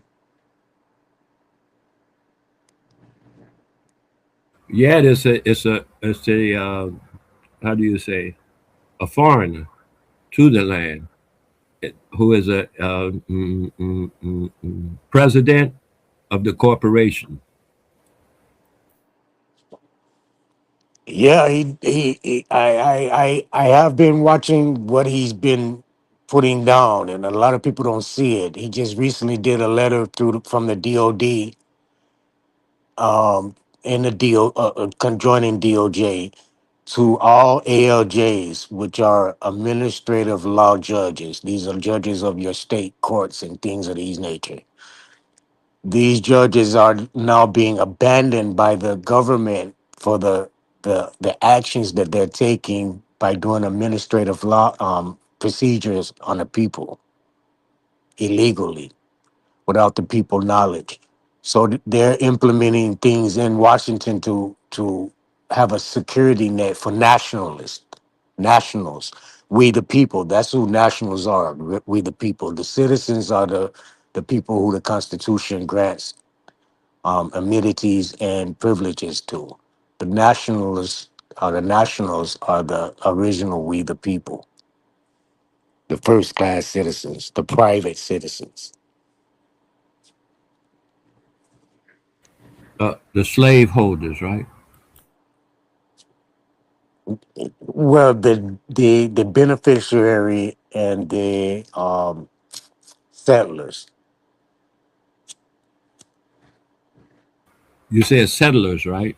Yeah, settlers of of any known debt or And who are acquired the contract. beneficiaries? You said The beneficiaries. nationalists, the nationals are the beneficiaries and settlers, or the settlers and beneficiaries. Well, who are the beneficiaries? The nationals, Who are the nationals? the nationals of America, the non-citizens. 14 8 USC 1408, 8 USC 1101, 22B. Those are the nationals. CFR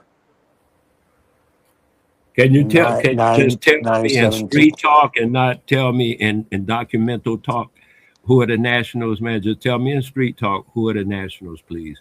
Not in documental talk, because otherwise I'm not wasting your All time right, even. street talk, street talk. Okay, street talk. Everyone, Jess Soleil. If you know what Jess Soleil means, born on the soil. Everyone born on the soil.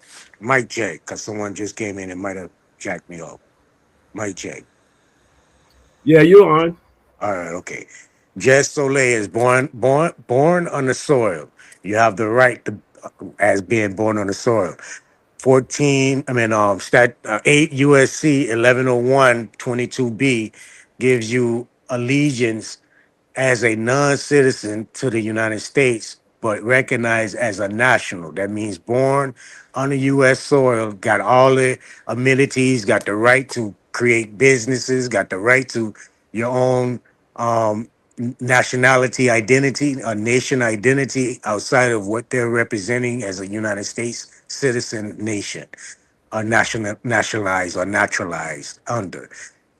You have the right to choose either or at any given time. If you want to take the privileges of a citizen and work as an official government official, you can use those citizen benefits and be a public government official.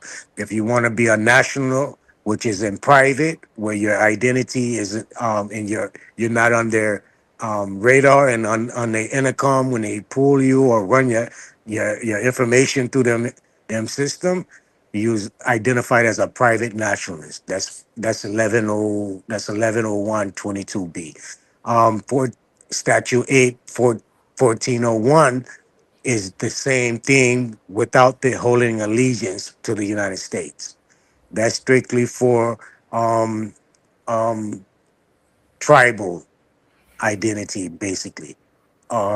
The other one is 1408, which is for the surrounding areas like Samoa, Puerto Rico, Virgin Islands. These places are identified as national non-citizens by way being under the territories of the United States.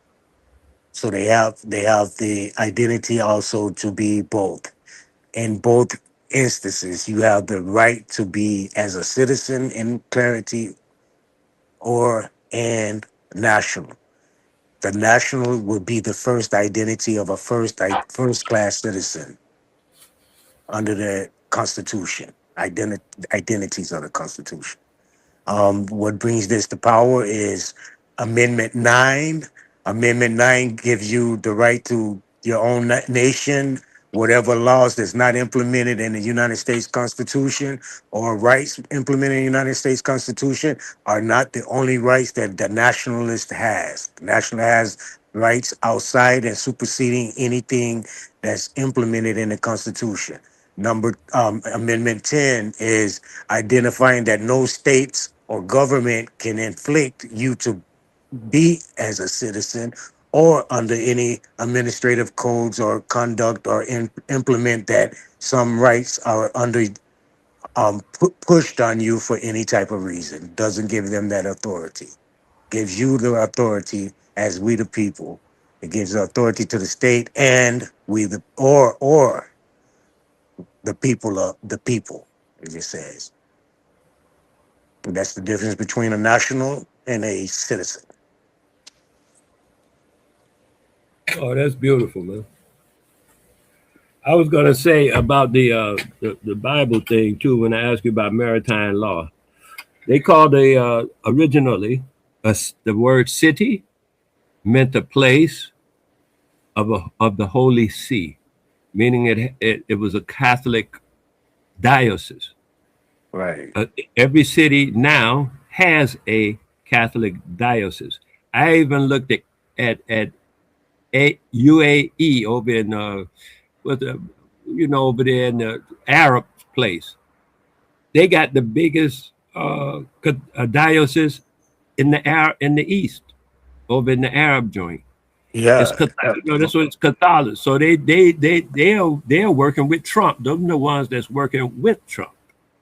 Okay, I mean with America. Let me say that way, or with the Israelis or so far anyway. Well, you're right. They're working with Trump specifically because Trump comes from the House of Orange. The House of Orange was created by America. The original tribes, the Iroquois and the San and Hansunis, which would be the Erie Indians. They created the House of Orange to be a protector of America, like a personal soldier squad under a religious cult or religious deity. What does the House of Orange have to do with France? Well, France is gonna fall up under that same representation as in country base, not as in individual text, but as in corporation country base. The house that I'm talking about, the House of Orange, is their mission. That's their mission plan, is to protect America. Are you familiar with the House of Nassau? Yes, I am. Tell me just a few things, anything about the House of Nassau. The House of Nassau is actually supposed to be where your Queen of Makeda come from, which would be identified as Queen of Sheba from the land of Air. What is that? A mythology you're talking, or what? I don't know. No. This is documental political evidence of this occurring.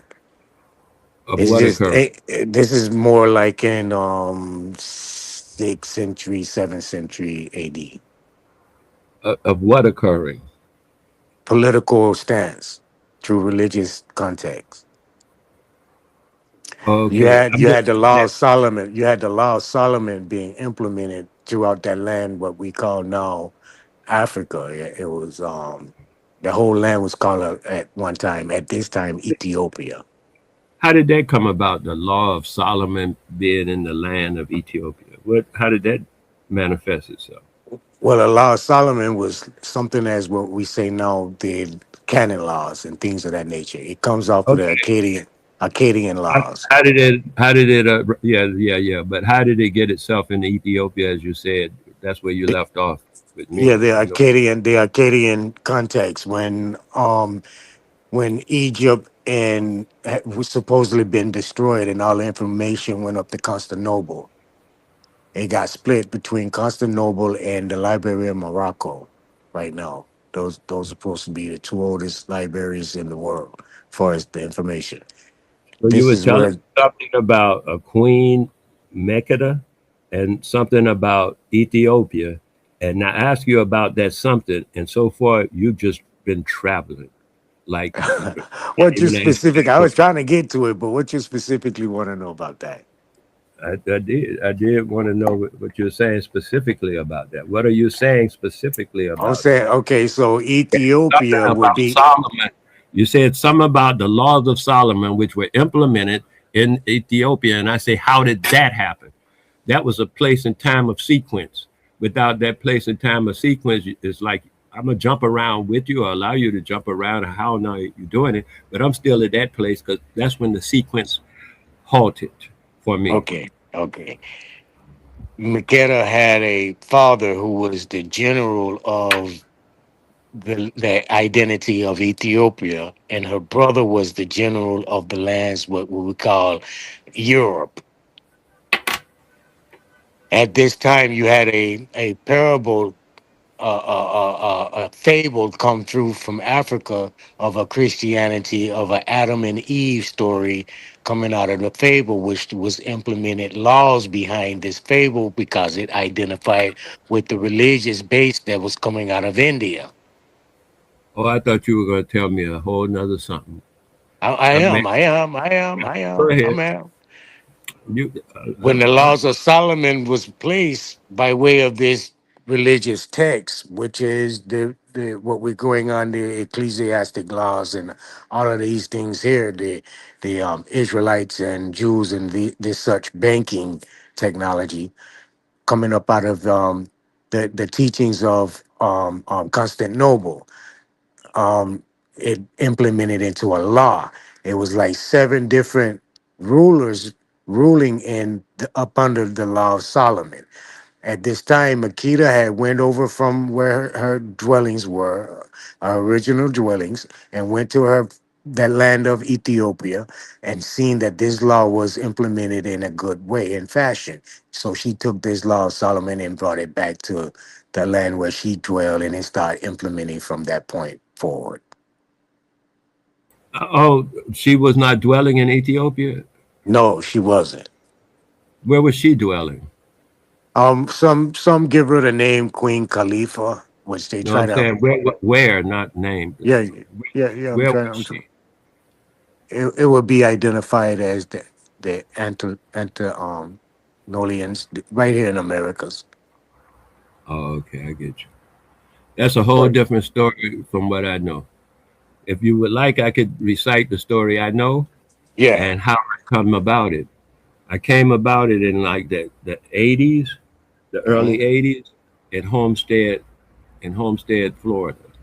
I was buying some herb from a guy who gave me the book called The Book of Makeda. Magda. In parentheses, it had Magda. According to the book, it was a hardback, but it was small. It was still yet just barely over 100 pages, but it was hardback. And I cherished that book till I dismissed it, gave it to someone. The idea is that Makeda wrote her memoirs, and her memoirs said, she's listed in that book they call the Bible as the Queen of Sheba, who visited Solomon. I was waiting on you to tell that part of her story, but I don't know. Anyway, the story says, according to the book of Makeda, in parentheses, Magda. I say in parentheses Magda because in different languages call her Magda. So what happened is she said she went to visit Solomon because what happened was she was ruling her domain, and the traders and all them people who travel and stuff were complaining about some idiot over in the Levant, I think it's called, was robbing people and warring and attacking on people and shit.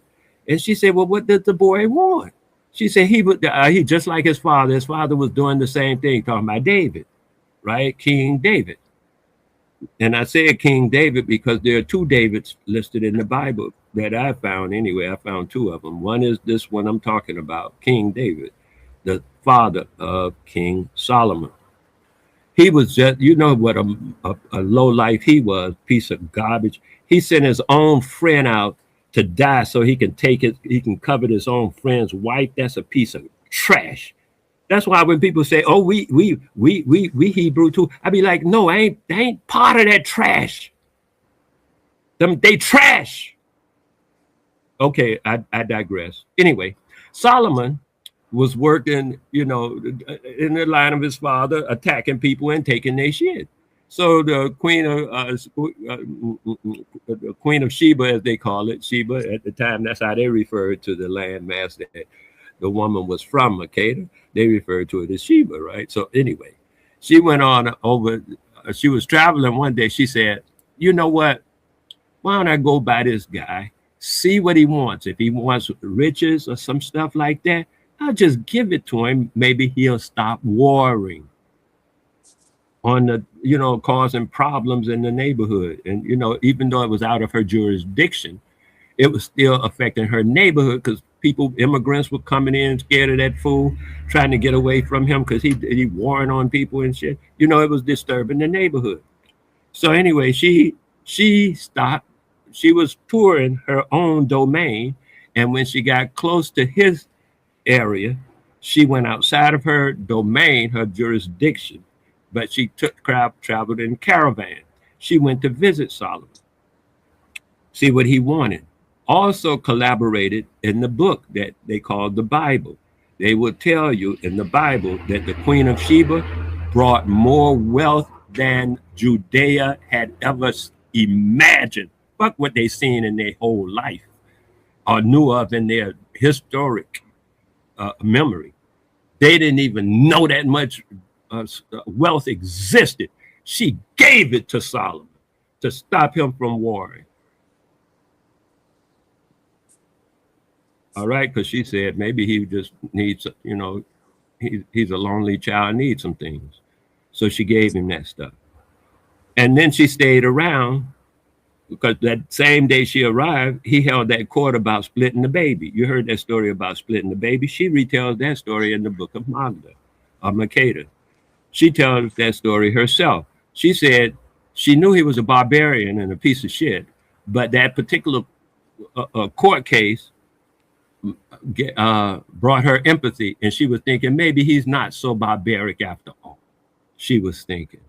She said she was thinking in the memoirs called the Book of Magda. Okay, further along in that book, she said, this is what happened. She let down her, what do you call it? Defenses. She relaxed her defenses. And because she had courts, you know, she had gods, she had maidens and all that stuff. So they ate joyously. And also in the Bible, it will tell you that Solomon spiked the food. He spiked the food with salt. They tell you about this event in the Bible. He spiked the food with salt. She also said she didn't know nothing about that. From her point of view, she had a good time. She went up to her quarters, and after her people had left, you know, they were dismissed. She was going to bed. She had a thirst.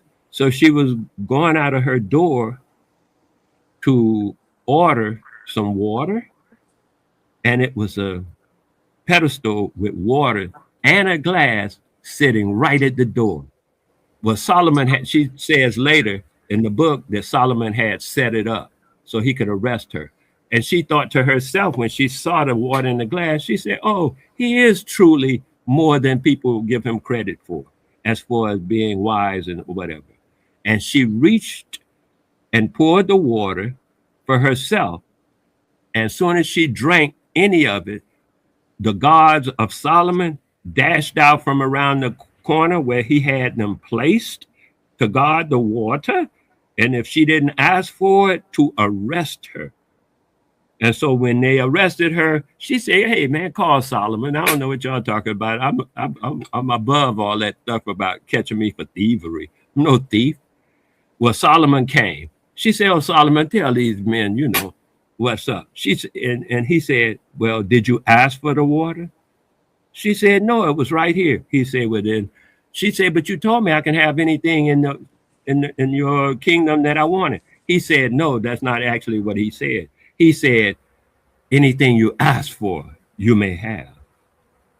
That was the way he, according to her story, that was the way he verbalized it to her. He said, anything you ask for, you may have it. Did you ask for the water? He said, no. She said, no. He said, okay, in that case, they should arrest you. And she said, wait a minute, this is crazy. And he said, well, there is something you can do, which was sleep with him.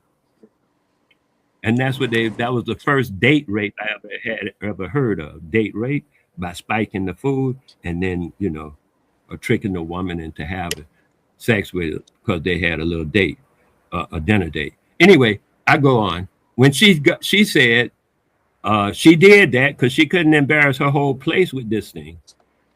And she didn't even tell nobody.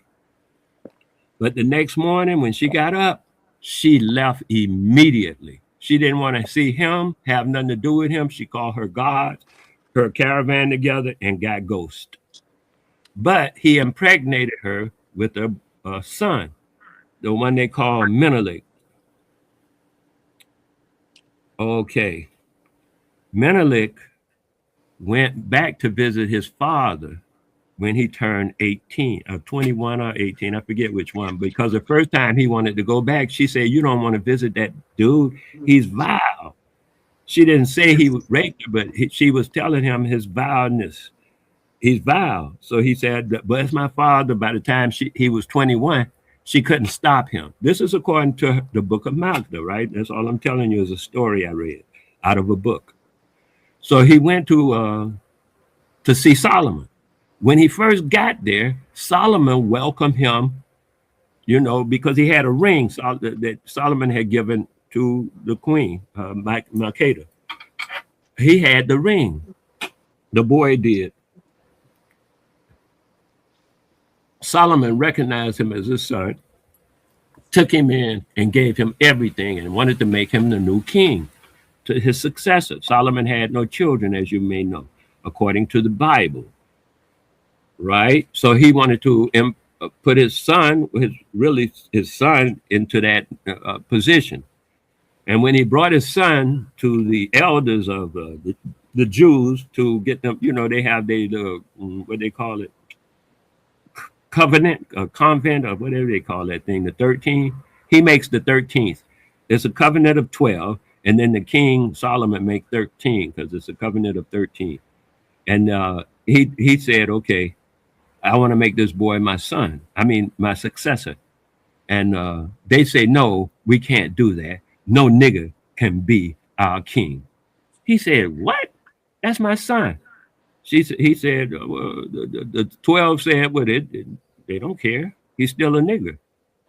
So Solomon said to the boy, stay here a couple of years, learn everything you can about our ways, which he did. Menelik did. Menelik became the star of excuse me, I'm cursing now. He became the star of the place. Jerusalem or something they called it. He became the star of the place.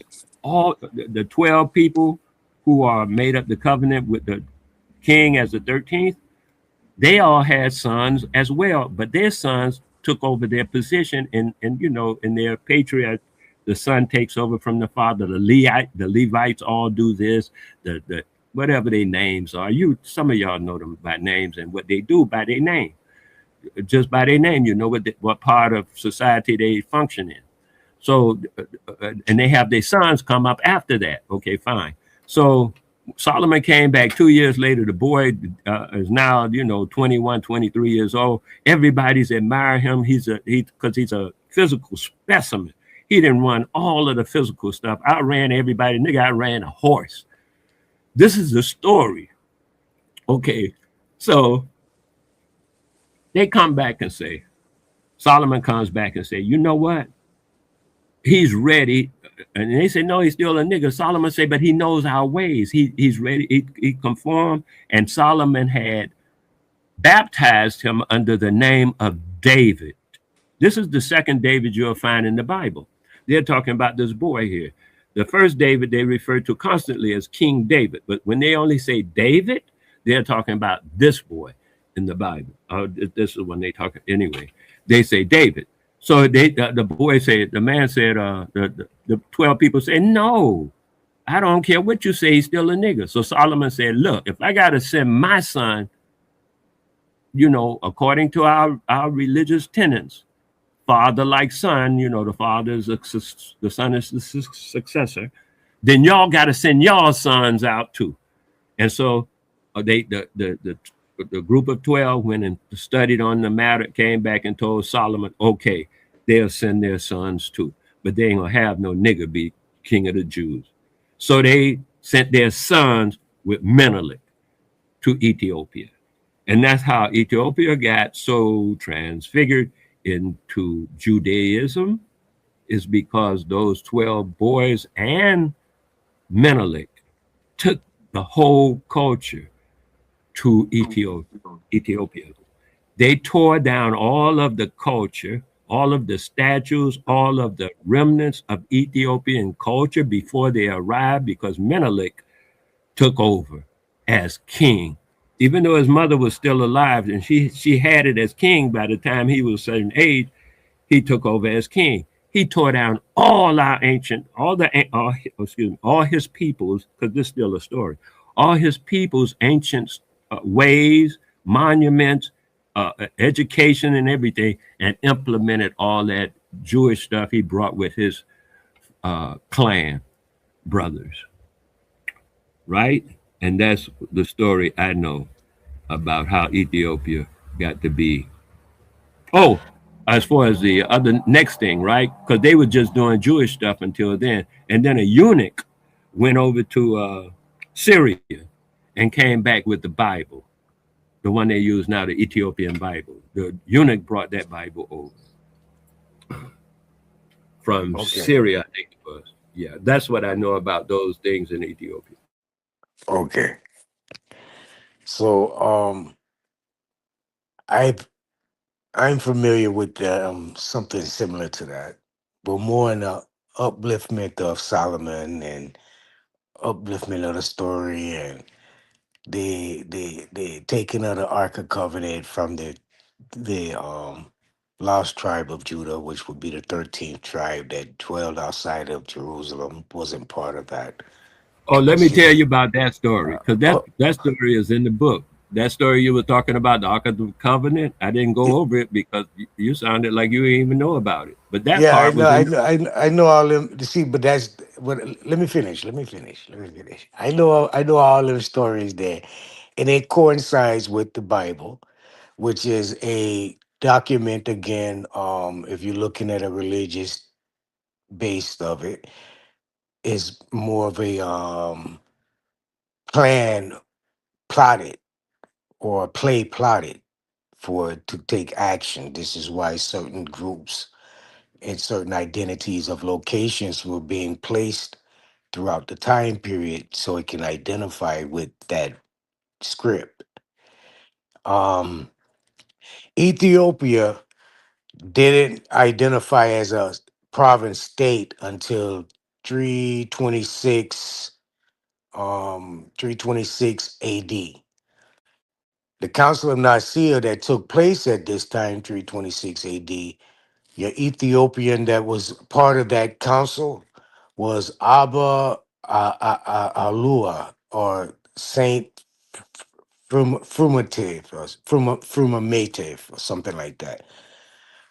And what I'm going on, brother, is the political side of the information outside of the biblical emotional part of it. I do know what you're speaking on because it's some political text behind it, and that's what I'm more acute to, and knowing to be of a fact or taking in any type of factual event. So the political part of it again was stating that that land was actually called, the whole land was called Ethiopia, and how this Council of Nicaea came together by way of this fable that derived out of Africa, what we see today on the same land, to be identified as a religious base by Constantine the First. Constantine the First, again following up on the Solomon Law, because that's what was implemented at that time, Solomon Law. From up under this Solomon Law, he brought in the basis of a religion to be able to rule over or govern over the people by identifying them under this sect of religion based in a legal text. So the land of Ethiopia or the state of Ethiopia that we see today was identified in a political sense to be the first in the original doctrine of the church, which we would identify them today as Orthodox Christianity. These are the Orthodox of Christianity. There's no other name outside of that. So even in colonialism doctrines or within their sovereign state where they dwell in Rome, they have an identity to bow down to the land of Ethiopia in its text of religious basis. That will be the only identity that they come second nature to. Outside of that, they govern the rest of the planet. Ethiopia would be the only sovereign, identified as uncolonized, a non-colonized location in the world. Every other place is identified as being colonized, except this land. Oh, I'm glad you said is identified as, because they were colonized before. They were the first place to be colonized by that eunuch that brought back that Syrian Bible to them that they use now. They were colonized since then. So they were the first converts. They were the first. That's what colonization does: convert you to their thing and their ancestry, and worship their ancestors and pay tribute to their ancestors. They call it tithing. That should go to their people. You did all that. Oh, you know that. So then, that's what they are converting people to, and Ethiopia was the first convert on the soil of the continent to be converted to that. Well, yeah, they was identified as the head orchestras because the whole basis of that fable of the Adam and Eve story comes from the location of Ethiopia. So by Ethiopia identifying as a state, it's going to be the first uphold of rulership or identity under that religious precept. To me, the Bible is not a mythology or a fable. It's two-part historical document. The first part is the historical document of the Jews. I read it in that fashion, just as though they wrote it in that fashion, because that's how they wrote it, to me. The second document is when they started converting people. And that document is in and of itself a remedy to the conversion, because Jesus never converted. And he ran upon some niggas, Simeon and his brother, you may know them by name. They helped him take that thing up, the cross up the hill. That was their historical account. To me, I take it as a historical account, and I'll take it as a lesson, because in that book, the red writing that usually they say that means the words of Jesus, is a lot of financial and social information on how to deal with the Holy See. He says in there, give unto Caesar's what is his. That's just as simple as everything. And give up to your ancestors what is theirs. They refer to their great ancestor as God. I don't know if you know that, but that's what they're referring to when they say they come from God. They coming from their great ancestor, who they refer to as God. That's how they look at that God says. I don't know how y'all look at it, but they know. And if you read the thing, they'll show you for self that God had the rest. But when they tell you about the Creator creating something, they never mention rest, because they're not talking about ancestor no more. Their ancestor did have to rest. He set up this Garden of Eden for them, and he went to go rest. That's how they see this thing. But that's God to them. They great. One boy told me how your great something grandfather. That is what God is to the people who wrote that book. Now, if you want to read that and try to get up in there like that's you, or that mean they talking about you or something like that, or you got something to do with their story, that's you being sucked in. But they tell you right away is their story, and I take it just how they say it. Are you familiar with the concept of color blindness? People say, oh, I'm colorblind. Have you ever heard anyone say that? And you were like, oh, you ain't color. I heard people say that they're colorblind, and they mean exactly what they're saying. They are colorblind. 7 to 12%, 7 to 12% of Europeans are colorblind, and most of those have colored eyes, like green and blue eyes. They are colorblind. They don't see color. All they see is black and white and shades of that.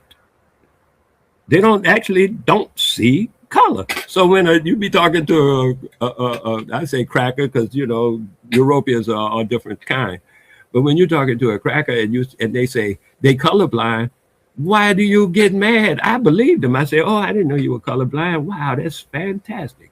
Because I realized that 7 to 12%, you can Google the information I'm talking about, 7 to 12% of Europeans are colorblind. It's just, it's been that way. And so they're not lying. And you keep saying they lying or it's a myth and all that kind of stuff. Oh, it's a lie. It's not. You're not in it.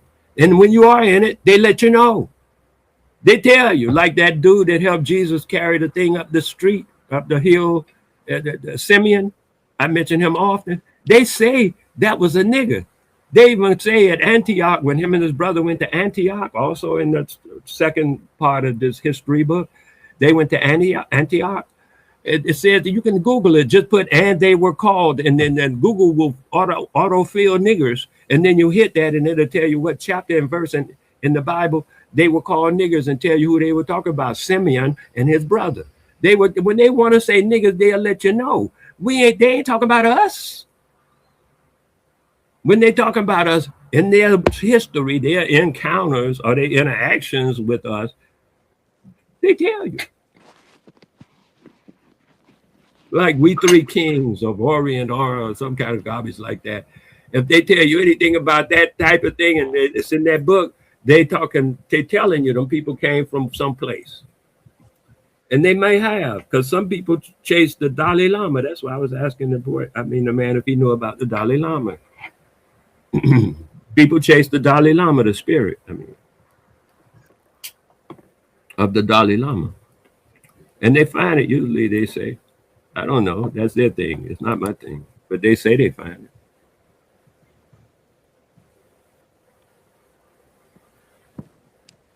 So that's what I know about that thing. I didn't even get to the damn covenant, Ark of the Covenant. The night before they were supposed to leave with Menelik from Solomon, and he was leaving with the boys, the priest's son said he had a dream from some angel. You can look it up, what angel he said. I think it was Gabriel or something, but it's text. I'm not coming up with this. I'm making it up myself. I'm just recalling what I've read from their text. He said that the angel came and told him how to take the Ark of the Covenant with them when they leave, how to disguise it so they wouldn't know they had taken it, right? So the boy who was the son of the priest did just what the angel told him. And when they pulled off, nobody but him knew they had the Ark of the Covenant with them when they took off, because he had done just what the angel told him to do. He falsified he put up a facade where the Ark was, and he took it with Menelik to Ethiopia. Even now, and I know Ross will tell you, and they just had, every time the doggone people in Ethiopia say they're going to show the doggone Ark of the Covenant, international news is always there. They always come to see this Ark. Why? Because of the story I'm telling you. The story is that much believable that they always come. They just came a couple of years ago, and they always, the Ethiopians always get to there and say, "Nah, we're not going to show you." And then they go back home or wherever they're going to go. And then the story comes back up. But anyway, this is the story of the Ark of the Covenant. Since you brought up the Ark of the Covenant, Ross, I just want to say what I have been informed to be the story about how that Ark of the Covenant is believed to be in Ethiopia. That's what I'm saying. I heard you mention Menelik, Wale. Ain't Menelik like who the Rastafarian belief is based on? Ain't it based off Menelik? Yeah. Yes. Oh no, actually, it's based upon the son. There, I mean, the offspring thereof, who is Tafari. Tafari was a Tafari. You know, they say 223rd, Rastafari, but his 223rd descendant bloodline. his name is Documented. Tafari. Ras is a title like king, like this man here, Nati. He uses Ras as a title, I guess. But anyway, Ras is a title. His name was Tafari, and he's and Nati is saying that he was supposedly of the 23rd line of 223rd. 223rd. Okay, 223rd line of Menelik, and Menelik, and they go back to Solomon. The Rastafarians do. They big up that date raper, but I die. You know, I die. What that guy say when he want to just cut off sometimes? I divert or something. Anyway, I'll just finish it there because that's what I think of Solomon. From the story that's in the Bible and the story that Makeda told in her book, in the book of Makeda, that was a date raper and a filthy, filthy piece of trash. Was her. Yeah, man, I'm just saying. Yeah. And you know what? I'll go further to say this: as a result of it being so implemented in the culture of the people who honor that date raper, it's a lot of rape going on in that culture. Physical rape right now to this moment. I haven't met one woman that hasn't been raped in that culture, that has that upliftment of that dude Solomon. Hey, Greedy. Yes, sir. So the context of the subject is that religion has two different texts behind it. It has where it gets into the emotional part where people go to believe that, you know, certain textual script is factual of evidence, mystical or magical that it may be, right? Right. Versus the political part of the existence of it. Right. And they fail to see the political part, and that's really what's substance in a reality format in their life. But the one tie the emotion with reality gives them the sense to want to run away or find some type of heavenly sense solution to everyday normal problems that's up under the same banner. And this is where we failing. This is where we fucking up with the religion thing, the church thing, the follow the leader talk about faith and belief and all of that when it has no substance in reality when it comes to that sense or that subject. But what does is the judicial law, the law enforcement that's moving off of that and how they applying it. You see what I'm saying? Yeah, I definitely do understand the aspect of the political understanding of it because this me, you know, down them rabbit holes and shit, researching and studying, following up on shit. I even come across the early Mesopotamian period with Hammurabi. Hammurabi or Hammurabi, however the hell you pronounce it, Hammurabi, the code that he decreed when he was a ruler in Mesopotamia at one time. He same thing, you know, claimed that he was of the divine, or you know, he got a message from the divine and laid this decree in order to establish a moral code for the people, and it came with penalties and all kinds of shit, and you know the same code or ethics is established in the Ten Commandments. You see what I'm saying? It's established in the statutes in the ordinances of all the laws of the Mosaic law. You see what I'm saying? Yeah. And I seen there was always a like basically how I want to say it is that the divine part of it is used as the power in order to establish the discipline, the fear and shit like that, or the justification, or if you break one of these motherfucking laws and shit, and the people deal with your motherfucking ass and shit.